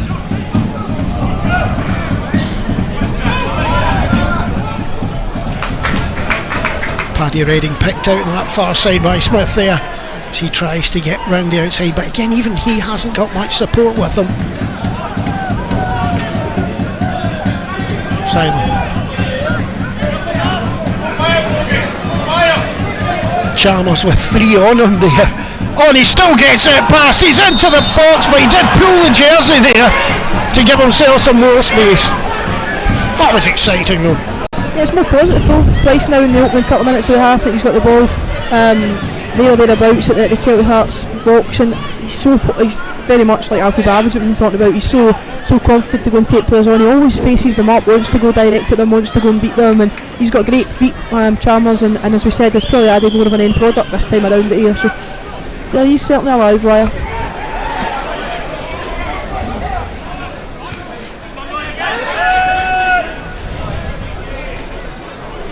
That was well kept in there. I think maybe went down too lightly there for me. It looked like he maybe knew he needed to win the ball in some manner, but decided just to go down.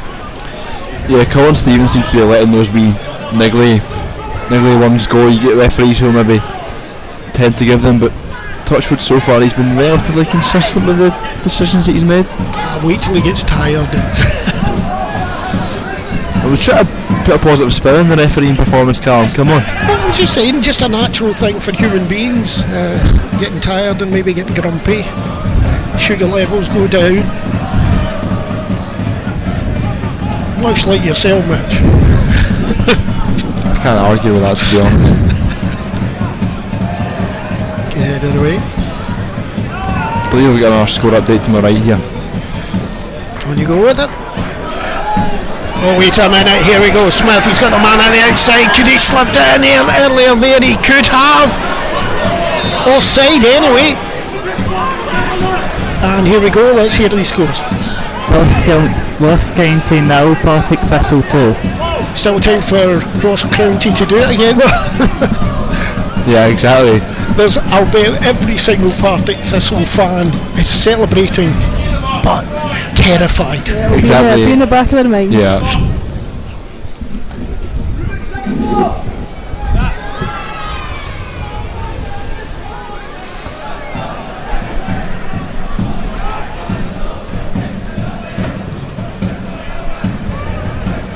Ball goes out. I think he was hopeful that he could have kept on to that one. Klosky. Spoke a lot about young players today. Another one on the bench for Ayr today, Sean Donnelly, really highly rated in the United Youth Academy, and I'm not sure he's one that we'll see today, but great to see his name on the team sheet. Well intercepted that time, lovely flick ball forward. Chalmers all on his own.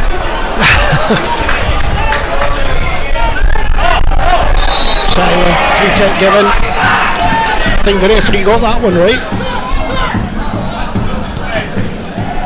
That was a chance for Chalmers. I don't know if the ball just didn't sit quite right for him, but it was certainly a chance for him. He had a bit of space in front of him.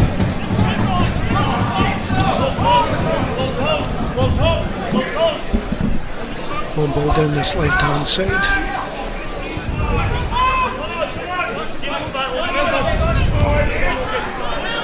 Patterson gets that one back. Here maybe pressing a little bit more this half. Yeah, but they have 10 yards further at the pitch, but Kelty's still very happy to go and take the ball and try and pass it. Nice ball out to the left hand side again.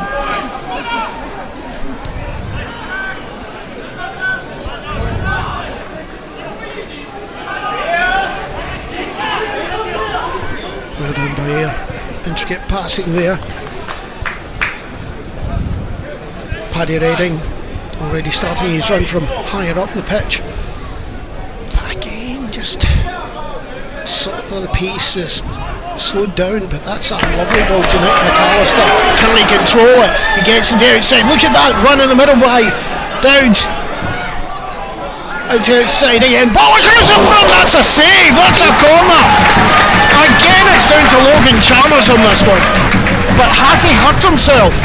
Just saw him sort of pull up there a few seconds ago. Tie his laces, I think. We're hoping that's all it is. I think he's the sort of player, he's all, because of how he plays and taking players on, he takes a lot of tackles in the game. He's going to take a couple of knocks and doesn't seem to signal anything across, so should be alright. But he's been lively start the second half, he's had good opportunities, and it's a great save that time from Kyle Goodley, who's not really had much to do other than that one earlier on that can hit off him, but yeah, it was a good save. Corner comes in. Ball across the front, nodded away. Should be a ball to Ayr. Good ball in from Chalmers. Well defended.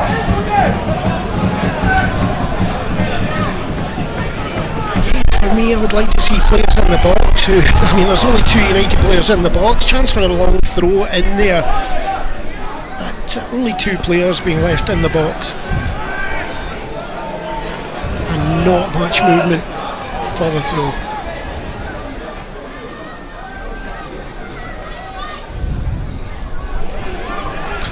Never near at the back of the goal, so lovely little step there.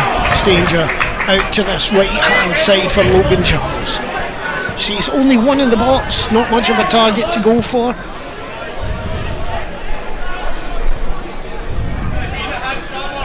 United pushing forward, Murphy again. That's a great ball into the middle, and that's an excellent save. I think that was Jason Thompson got his leg onto that one there and just stopped it from getting through. Yeah, again, just that front post area. Ball in again, another good one.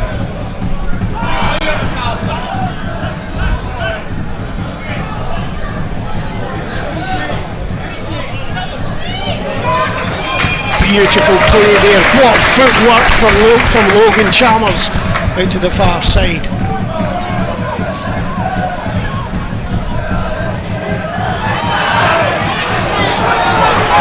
Like a sore one actually. I mean, that's a good ball out, but there'll be lots of questions. It's not comfortable at the moment. Murphy is getting back to his feet, but it's a sore one there. Play still continues. Certainly more purposeful from here at the start of the second half.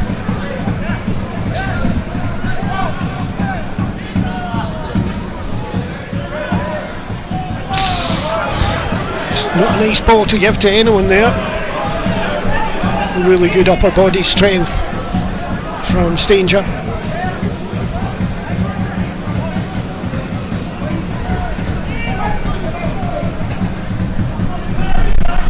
To the far side. Ball out, and we've got some more goals. Malton 2, Montrose 0.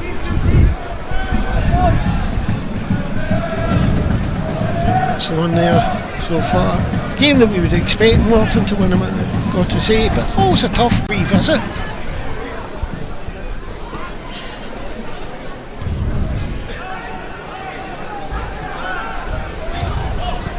Kelty Hearts pushing down this left hand side now. Great footwork, gets the ball forward. There's an overlapping player. It's a good one to Patterson. Here a bit slow getting to that.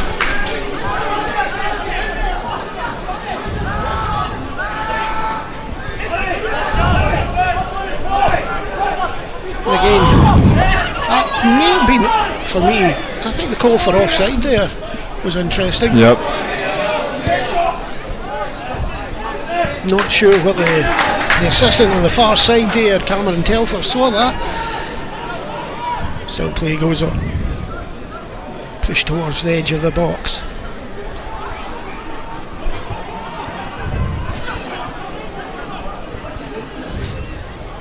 East line. Good overlap there. Ball round the back. Good ball across the front, and that could have been so close. They worked that opportunity really, really well though. It would be interesting to know how many passes were in that move across the pitch. They're very, very comfortable on the ball. They're in tight areas, got it out, moved it out across the pitch, and then it's a great ball across. I think it's from the right back, Adam Corbett, who eventually puts the ball across the face of goal. And Alfie Babbage coming in, I don't think he was a million miles away from knocking it in at the back post, and it would have been a really well worked goal from Michael Tidsell's team.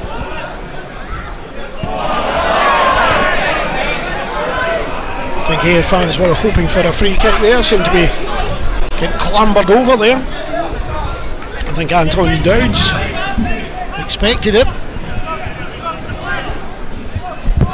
Okay, another score, I believe. Ross County 0, Partick Thistle 3. Oh my goodness. Had to be a free kick that time, but that's a lovely ball outside, maybe too hard. United fighting for it there. Paddy Redding, shot.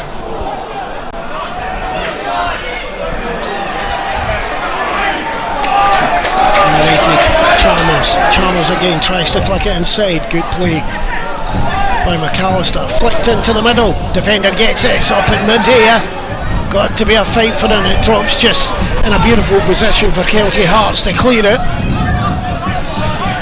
That's a nice ball forward. And that's a lovely tackle. Ben Dempsey showing his defensive qualities.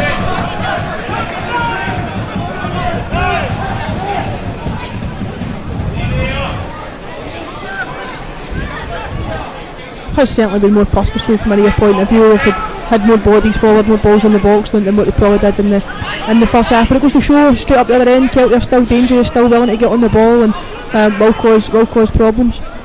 I'd like to see the stats and how many shots on target in this half. I haven't managed to have a look at them because it doesn't feel like anything's really gone at the goal. No. Balls across the front, yep. But not much that's gone. Apart from Logan Chalmers' shot that was tipped over the bar, I'm Yep. struggling to remember any other ones, to be honest with you.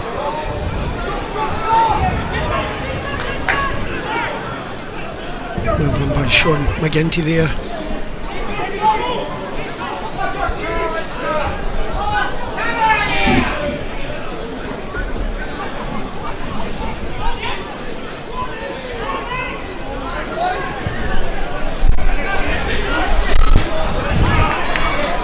Mark McKenzie ready. Yeah, the longer it stays like this, I think, Lauren, you touched on it earlier on, the more nervous the players will get and the more agitated the fans will get as well. Yeah, well, I think on that one they're looking for an option to play out, but Nick McAllister's went so narrow so early that they don't have that option to then come out, so it's so easy for Kelty to press that because there's only one place that Ayr can play. So I think I understand what they're trying to do with the fullbacks going in, but I think they've just got to do it at the right time.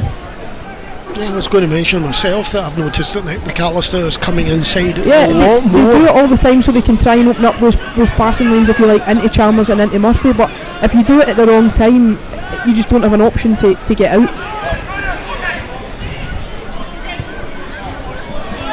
Average ball along that line, and that's a good turn. There's a chance for it. Ooh. Yeah, probably best to take the attempt there, but maybe not the right shot. I initially thought it took a nick off of George Stanger there, but obviously just missed him and no more. It's been given as a goal kick and there was no real complaints from the Kelty players otherwise, but encouraging signs that they had a proper goal there. Be interesting the change that he does make, whether Jamie Murphy's maybe going to have to come off with the injury. He certainly seems to be moving okay, or whether he'll take Paul Smith off and maybe go straight to a 4-4-2 with Mark McKenzie partner and Anton Dowd. It's interesting to see what change he go. It might be neither of those. It's plucked them out of thin air, but be interesting to see what he does here, Davy White. Have we a chance of seeing someone like Scott Tomlinson, who impressed us early doors this season? Yeah, and I think a player we spoke about a little bit at half time would be. I know he's not on the bench today, but it's a game made for Franny Amati with his pace. A lot of everyone getting tangled together. That's a lovely ball back. It's a shot! It's in the back of the net for a goal for United. What a strike of the ball there from Roy Seiler.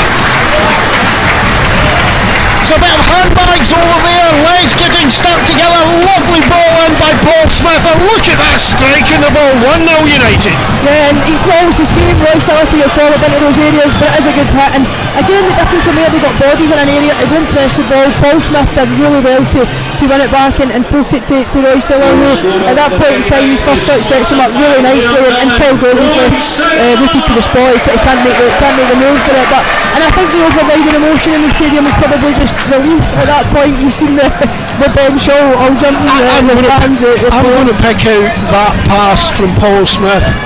That through that tiny little gap just to get to him was extraordinary. Yeah, and again though, it just comes from having that many bodies in that area to go and win it back and go and put Kelty under a little bit of pressure. And we have spoke a lot about how comfortable Kelty have looked in the ball, and they have, but you're asked different questions when you get put under a bit more pressure. And although they dealt with it well in the opposition half, I don't think they dealt particularly well with that at all. It made a bit of a meal of dealing with the long ball originally as well.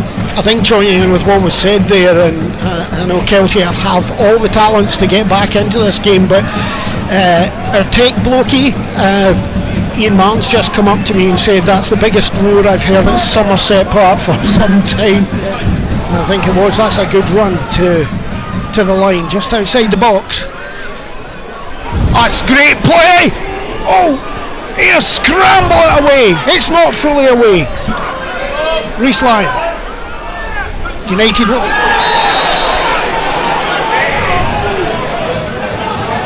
Oh, that's afterwards we go, I don't think that was that as bad as it. I don't know whether he's given that for like an accumulation of the amount of fouls he's committed, but then again, I don't think he's committed that many. No. I don't know if the roar from Reece Lyon maybe helped a little bit, but yeah, I don't know. He didn't seem to complain too much, Roy Seiler, to the booking, so maybe. But again, Callum, that goes back to what you were talking about, straight up the pitch, and Kelty again with that little bit more quality in the final ball, create a really good opportunity to get themselves back in the game. And here have shown a frailty this season at big moments, after just scoring or just going behind, where they've then went on to concede very quickly after that. So we have shown a frailty in that, and they'll be keen to get through these next 5-10 minutes. No ball into deep, that's a good mate of the ball. There's a lot of players there trying to get it back and forward. United have to be very careful. Ball booted away, trying for a penalty that time. Not sure he was going to get it, and that's given the ball away. That's a good ball, and good header away by Paddy Redding.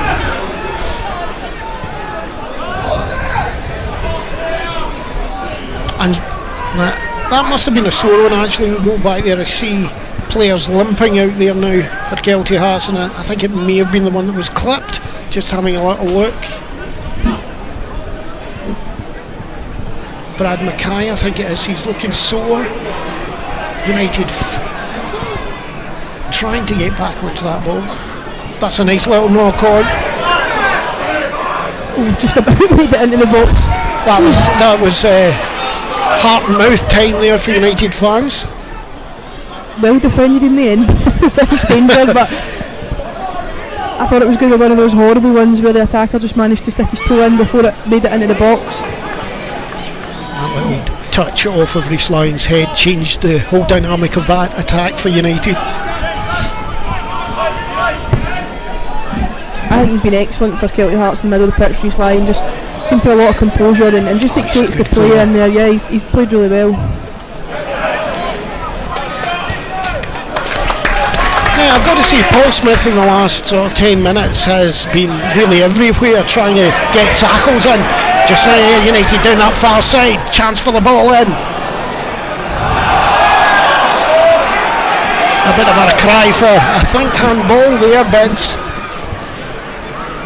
I think it would have to be a very blatant one for this referee to give it.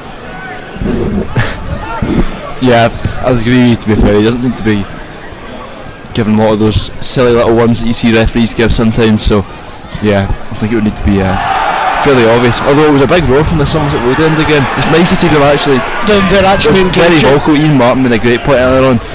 Our tech man.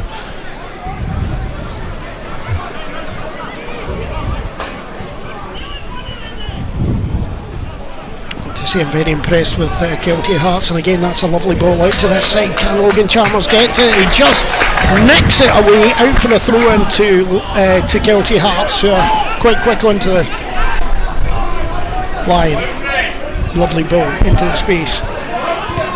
Easy block that time, but that's good into the penalty area. That looks like a corner to Kelty Hearts, who are throwing everything at it in this last couple of minutes. Seems as though since the goal was scored, Mark McKenzie, I don't know whether he's been sent back to the bench or whether he's kind of hovering around Davy White and Tommy Tate's dugout as if he's going to be put on in the next couple of minutes. Please put me on. I've got ready, please put me on. I don't know, I think he is. The kitman definitely had his board, so I think he probably is still coming on. Attempt to flick that backwards and out. Looks like a goal kick to me. Yeah, and the referee agrees. I think it's always good that if there's a corner or something where you want players to be settled, you don't let them know that someone's coming off. Yeah, they always try and do it at the right moments, and usually when the ball's in your attacking half or when you've got possession of the ball, you tend to do it when you're defending. I don't know what happened there, but Nick McAllister got a warning from the referee for something. Not quite sure what happened in that penalty box.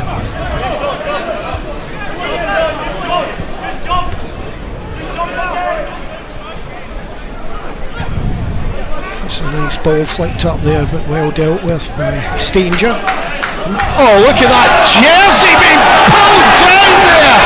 Free kick, surely a booking for that, you would think.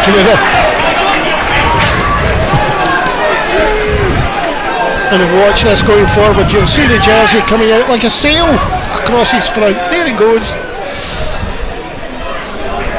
Here down the right hand side, ball across the front, good interception, leg in there, stops it in the 6-yard box. This is what I was talking about. Smith is really much more active this half, getting right into the legs. Yeah, a bit more tenacious probably is the way I would describe it. He just seems to be there now. He seems the positions were maybe missing him in the first half, he seems to be getting there a wee bit more, and when he is there, he's a bit more effective in it. That's confidence there to go round the outside. They struggled a little bit in the second half with the long ball. Kelty Hearts, two centre backs, Thompson and Mackay. Just in the lead up to the goal, they made a bit of a meal of trying to defend one of them as well. O'Donnell.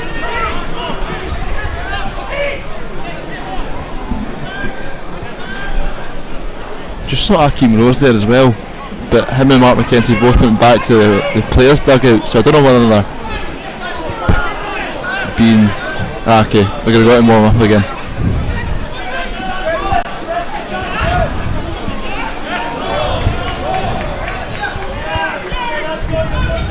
Throw into Kelty Hearts.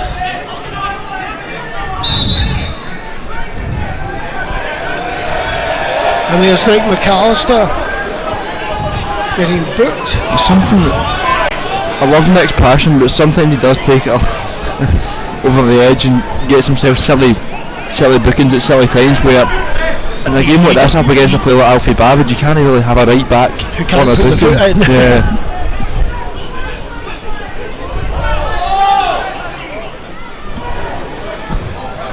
Good ball across the front, put it away. saw Lauren's face and my face there. I'm sure had a camera on us both when Nick went lunging in for that challenge. He actually apologised as he was lunging. As soon as he went, I think he thought, oh, what am I doing? He had his hand up to apologise. All the way across the front, chance for United to get away this time.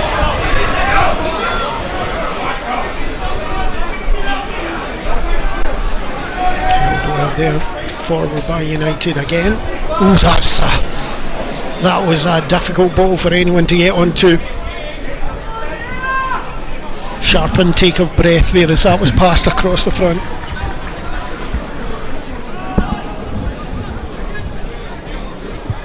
Now, we have a game coming up on Tuesday night. I think Ayr could really avoid with this one going any further than the 90. So I think it's important that they keep the foot on the gas and go and try and win the game. Past absolutely no one there.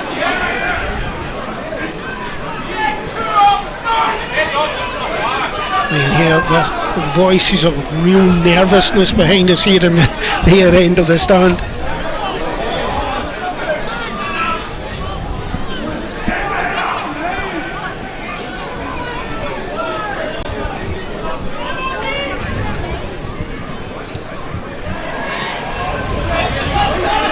It's a great ball to the right hand side.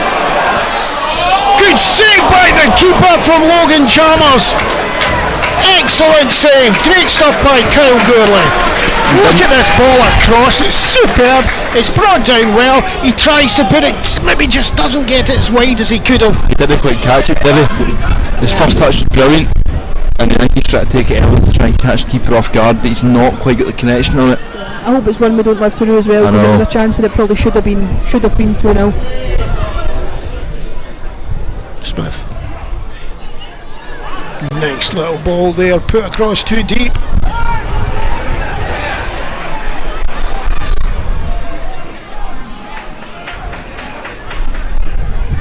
Murphy. Oh, lovely little flick wide there. Sila, the goal scorer. That's a lovely flick on as well. Can he get it into that box? He flicks down the line. Does he keep it in? That's a corner.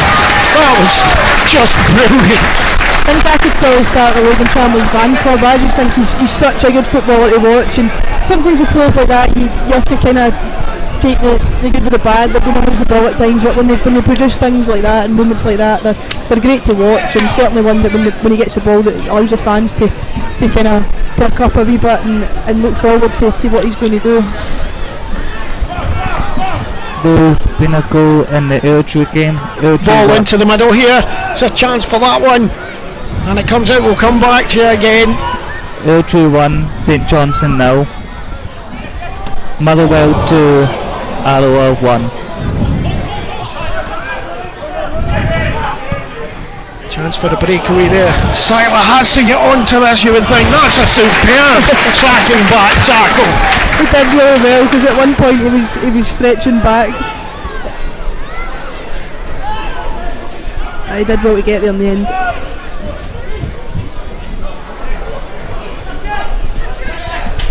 Oh, he managed to maintain that, get it forward down the side. Oh, breakaway line. That's those little bits that I was speaking about. Sometimes you just take the look at the bag.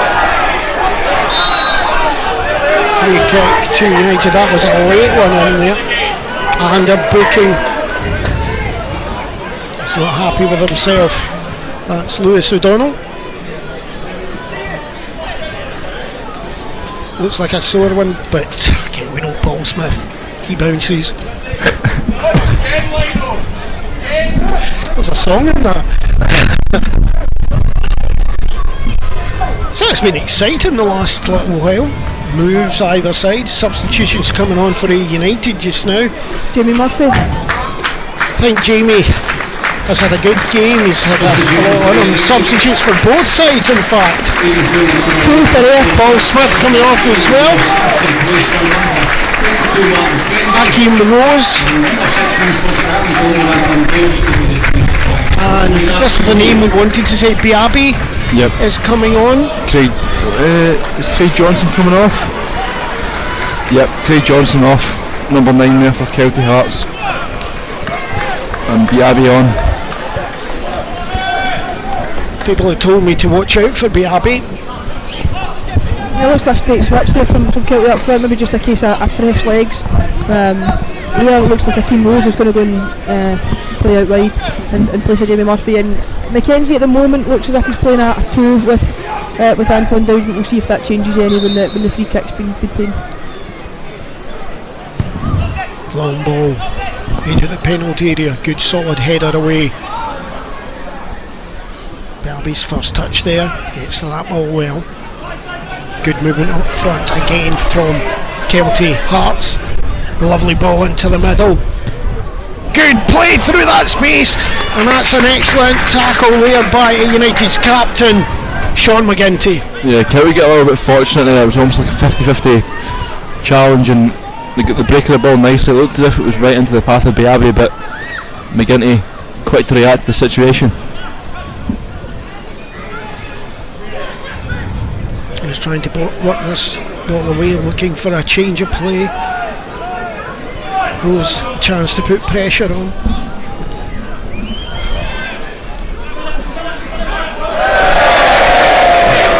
Ball out, thrown to United.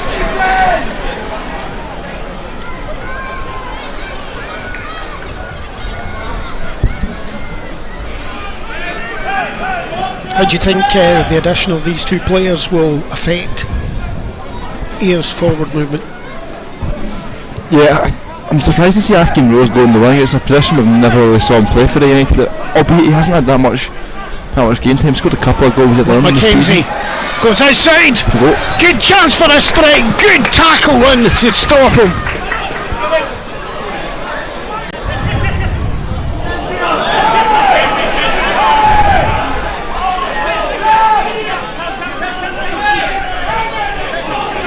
See, Nick McAllister has to be very careful there, because it looked like he was pulling a jersey back, and I think everyone around us sort of thought, oh, if the referee sees it one way,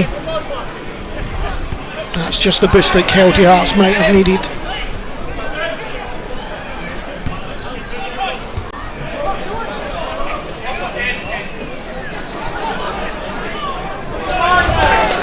Silent.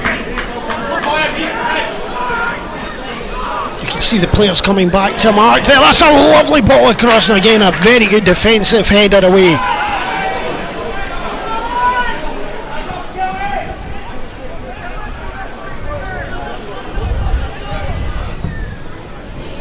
Long hard back cross, beautiful take of that ball, and flicked on up the that has to be a free kick, you would think. Incredible, throwing himself in front, but then again he got through with it last time. Listen, Akeem Rose, can he turn? Yes! 2-0 United, Akeem Rose. And he'll be happy about that as well. Yeah, delighted for him. He's probably one of those at the moment that it hasn't quite kicked off for him at Ayr, but delighted there. Just as we come and spin in the box, it's more of an instinctive finish than anything else from him. And yeah, good work again. I think Logan Chalmers has been a real bright spark for Ayr in the second half. And the fullback, I think it was a bit of tiredness. I think he sort of gets himself tied in knots a wee bit trying to defend him. He has had a tough second half. Good parts in, but again, Logan Chalmers just getting in the right area at the right time. Substitution coming on just now. Ross coming on, I think. And it looks like Stephen McCluskey that's coming off. Yeah. I think he's had a good game. Quite enjoyed the way he played, especially in the first half. It was dangerous. Yeah. I think that's an important goal from an Ayr perspective to go. It's still time to go, and Kelty have shown moments where they've managed to get themselves forward, but I think the second goal's probably a settler a wee bit. Yeah, just a wee bit of the nervousness that maybe was creeping in again at 1-0 hopefully just settles back down, because I don't think it's been a bad second half from here at all. I think they've done a lot of good things. They've certainly played a little bit more intensity than what they did in the first half, and listen, maybe that nervousness in the first half is a case of let's go and be solid and give ourselves a chance in the second half to go at them, and maybe that is a wee bit more, but I certainly don't think it's been a bad second half shown from there at all, and there was a wee bit of nervousness keeping in, but hopefully that settles it back down.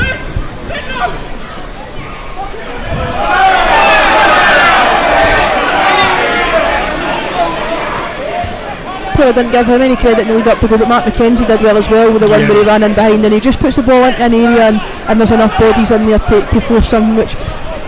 That's a lovely header out to this side with a substitute, be Abbey. Good feet on him. Lovely drag back there, chance for a shot. I thought he might have gone from it there.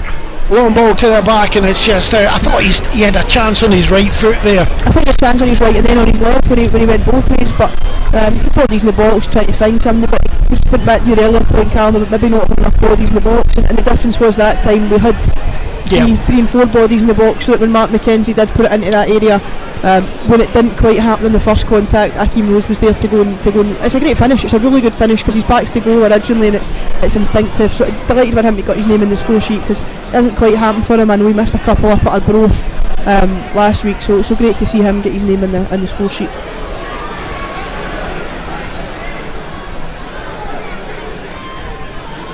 United pushing forward down that left hand side, maybe a bit short with that ball. Oh,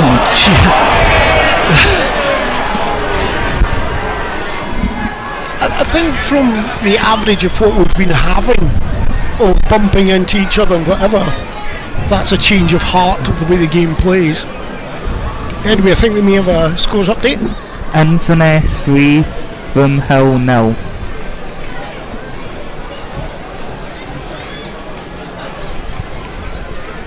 Sounds like a professional performance from Duncan Ferguson's Cali Thistle. I think the word comfortable comes to mind. Yes. One of them ones you've just got to go and get the job done.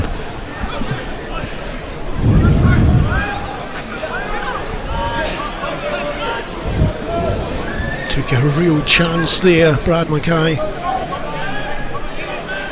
Carried it out well.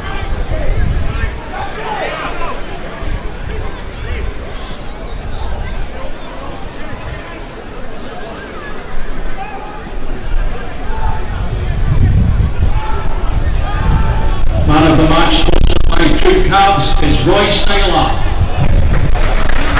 Things are going down well with the fans here.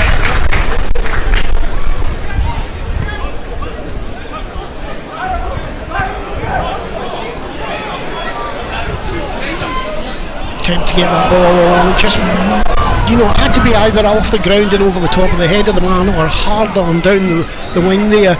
You could see a bit of frustration there, but I've got to say that Mark McKenzie coming on has made a difference up front at the moment. He does give you a little bit of aggression, a little bit of intensity, and he certainly wears his heart on his sleeve when he plays McKenzie. Probably that wee bit there is almost a frustrating bit about him, just that 5 to 10 yard pass just down the outside, but he certainly does add that bit of energy when you need it.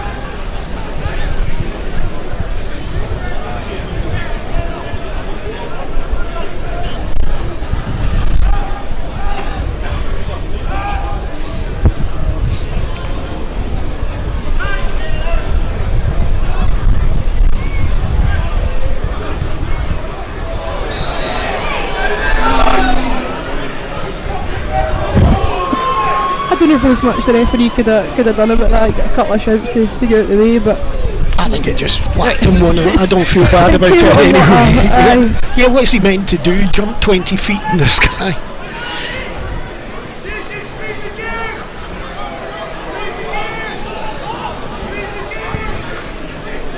Charlie Alvinson, lovely pass wide there. Rose, bit of a shove in the back that time. I'm telling you, the first half that wouldn't have got a free kick. Any other scores on the doors yet? St Mirren 1, Queen of South 0.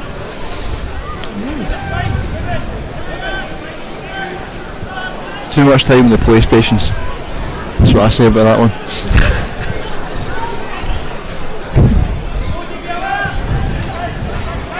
launched the ball into the penalty area. It's a great lay down there off Dowd's chest. He did very well. Great block from Mackay. Now they're pushing forward again. Chance to get it wide. Ball into the penalty area this time, and just that lovely little flick there. That could have come off. Fraser Bryden ready to come on. I wonder if that'll be a straight switch for Anton Dowd. Oh, what play there. Absolutely amazing. That's a shot. I've got to say, I'm not sure we'll see that one in the highlights. He has grown in confidence since his goal as well, Salah, in the middle of the pitch. Just a couple of different things that he's done, and that since then he'd found himself out the team for a wee while, and I thought he'd started his career at here pretty well. I thought he'd started okay, and then found himself out the team for a while, so nice to see him get back in and amongst the goals. Player I think here have been missing, because he did give a little bit of extra bite to that midfield, and it's maybe been missing in the last couple of weeks. Yeah, he covers a lot of ground as well, and yeah, he certainly shows up well enough. Biabi still gets that ball. Good block that time. Throw in. Here's the substitution. Fraser Bryden. Midfield number 16, sponsored by Alan Gilmore and Anton Dowd. Anton Dowd's a bit of a rest. He's had a tough shift today. He runs himself into the ground every time he plays.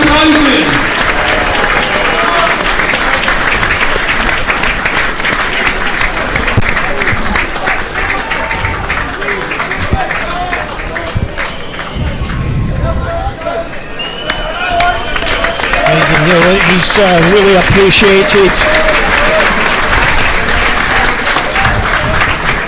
different type of, I'd like to say a younger forward line for United now. This is a chance for another of these long throws into the box. Out for a corner.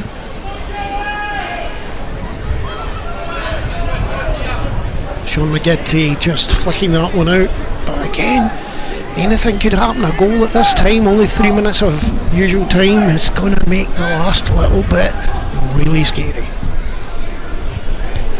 Good header away that time. Players have all stayed up for Kelty Hearts. Looks like another corner. Yeah, Keem Rose managed to get someone on it there, avert the danger. And even Kelty Hearts goalkeeper is at halfway line. There's no one else in his half, and it's a good ball in right to the keeper. Well done, Charlie Albertson gets that one, but a chance to launch it back in again. Players are all up there. It's a dangerous time. Headed across the goal, which is not the best, and put it away. Logan Chalmers against only one at the moment, maybe two. It's cuts inside. He's got a runner. Oh, it just comes off the heel. The referee slipped as well. Of Lewis O'Donnell. I think anyone noticed the referee had slipped in the middle. Attendance 1,623 with 97 Kelty Hearts fans. Thanks very much for the attendance. It's a very solid crowd for a game where we did not expect anyone near this amount of folk to come in, so fair play to all supporters who turned up today. Absolutely. I've got to say the Kelty Hearts supporters have done themselves proud as well today. They've had them around. That's losing the ball there. The ball through onto the back foot. Can he take a shot? Couldn't stop it. Off the bar! Oh, oh my goodness! Here again, Aki Rose coming from deep. He's just getting up now, edge of the penalty area. I wouldn't mind seeing. I was going to say he'll take a shot because he's a striker. Since his goal, Roy Tyler has been outstanding. That's great play across the front, and that is an awesome interception there. That is a fabulous interception. Oh, and there's the ball hitting the bar on the screen there just now. Oh my goodness. Scott Tomlinson, I think, ready. I was suggested he might come on. He's got such energy, and if he gets the ball on a wing, taking on tired players, he's outstanding. Oh, that's some ball inside. Chance for a shot! It's a foul! for United. Let's see this again. Rhodes, what she's passed through, it's amazing. There he is, Mark McKenzie, and it's in the back of the net. Yeah, and pleasing I think for Davy White that the players he's put on the pitch have made an impact. They've come on and just kicked on that wee bit of runner, and I think it was important that in the second half we kicked on, and I think we have. I think the second half's been a relatively decent performance as Logan Chalmers makes way, who has been really good in the second half particularly. And coming off the pitch will be Logan Chalmers, who's getting. Some people are on their feet for this one, just to let them know how well he's done. And coming onto the park, as we said, we've got Scott Tomlinson, who is one for the future, a real one for the future. Yeah, that's Akeem Rose with a goal and an assist, and Mark McKenzie with a goal and an assist. So as I said, Davy Smith will be delighted as well, but Davy White will be really happy to see that the subs that he's brought on have made an impact in the game. Go through Biabi.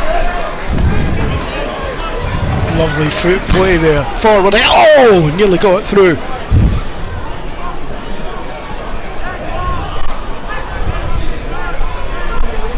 Mark McKenzie, what a bit of work that was.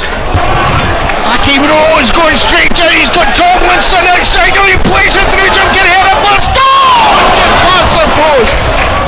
Maybe it came too early for him before he's got a chance to get to the pace of the game, but he must have seen his name up in lights there. Look at that ball. Does it bobble? Little bobble. Oh, it does. Little bobble just before he gets there. Have a word with the groundsman. I'm sure he'll be glad to know after the game if you confirm it took a bobble. It would be a nice moment that for Davy White as well if he'd managed to score, obviously being so involved as he is with the youth academy and Tomlinson's coming throughout the youth academy. It would have been a nice moment from there if he'd managed to get the ball in the back of the net. Now people are going to see this AR3 Kelty now, but it doesn't tell the story. I think Kelty fans can be very happy with how their team have played. Absolutely. I think as the game's going on, it probably has air of quality to tide the game, and I think although Kelty, I've been impressed with them the way they move the ball. They've probably lacked that wee bit of cutting edge in the final third of the pitch. So yeah, a lot to like about what they do. But I think as the game's going on, they've become a little bit more comfortable in it. Goal kick there. Ball just too much. You can see when the tired legs start to kick in a little bit as well, but yeah, I was really impressed with them probably for the first 60-65 minutes of the game, but probably Tidser would have liked them to have a bit more on Charlie Albinson's goal. They moved the ball relatively well, got into some decent areas. The youngsters have really impressed, as is Rhys Lyon, but I think as the game went on, they did maybe start to show a little bit more.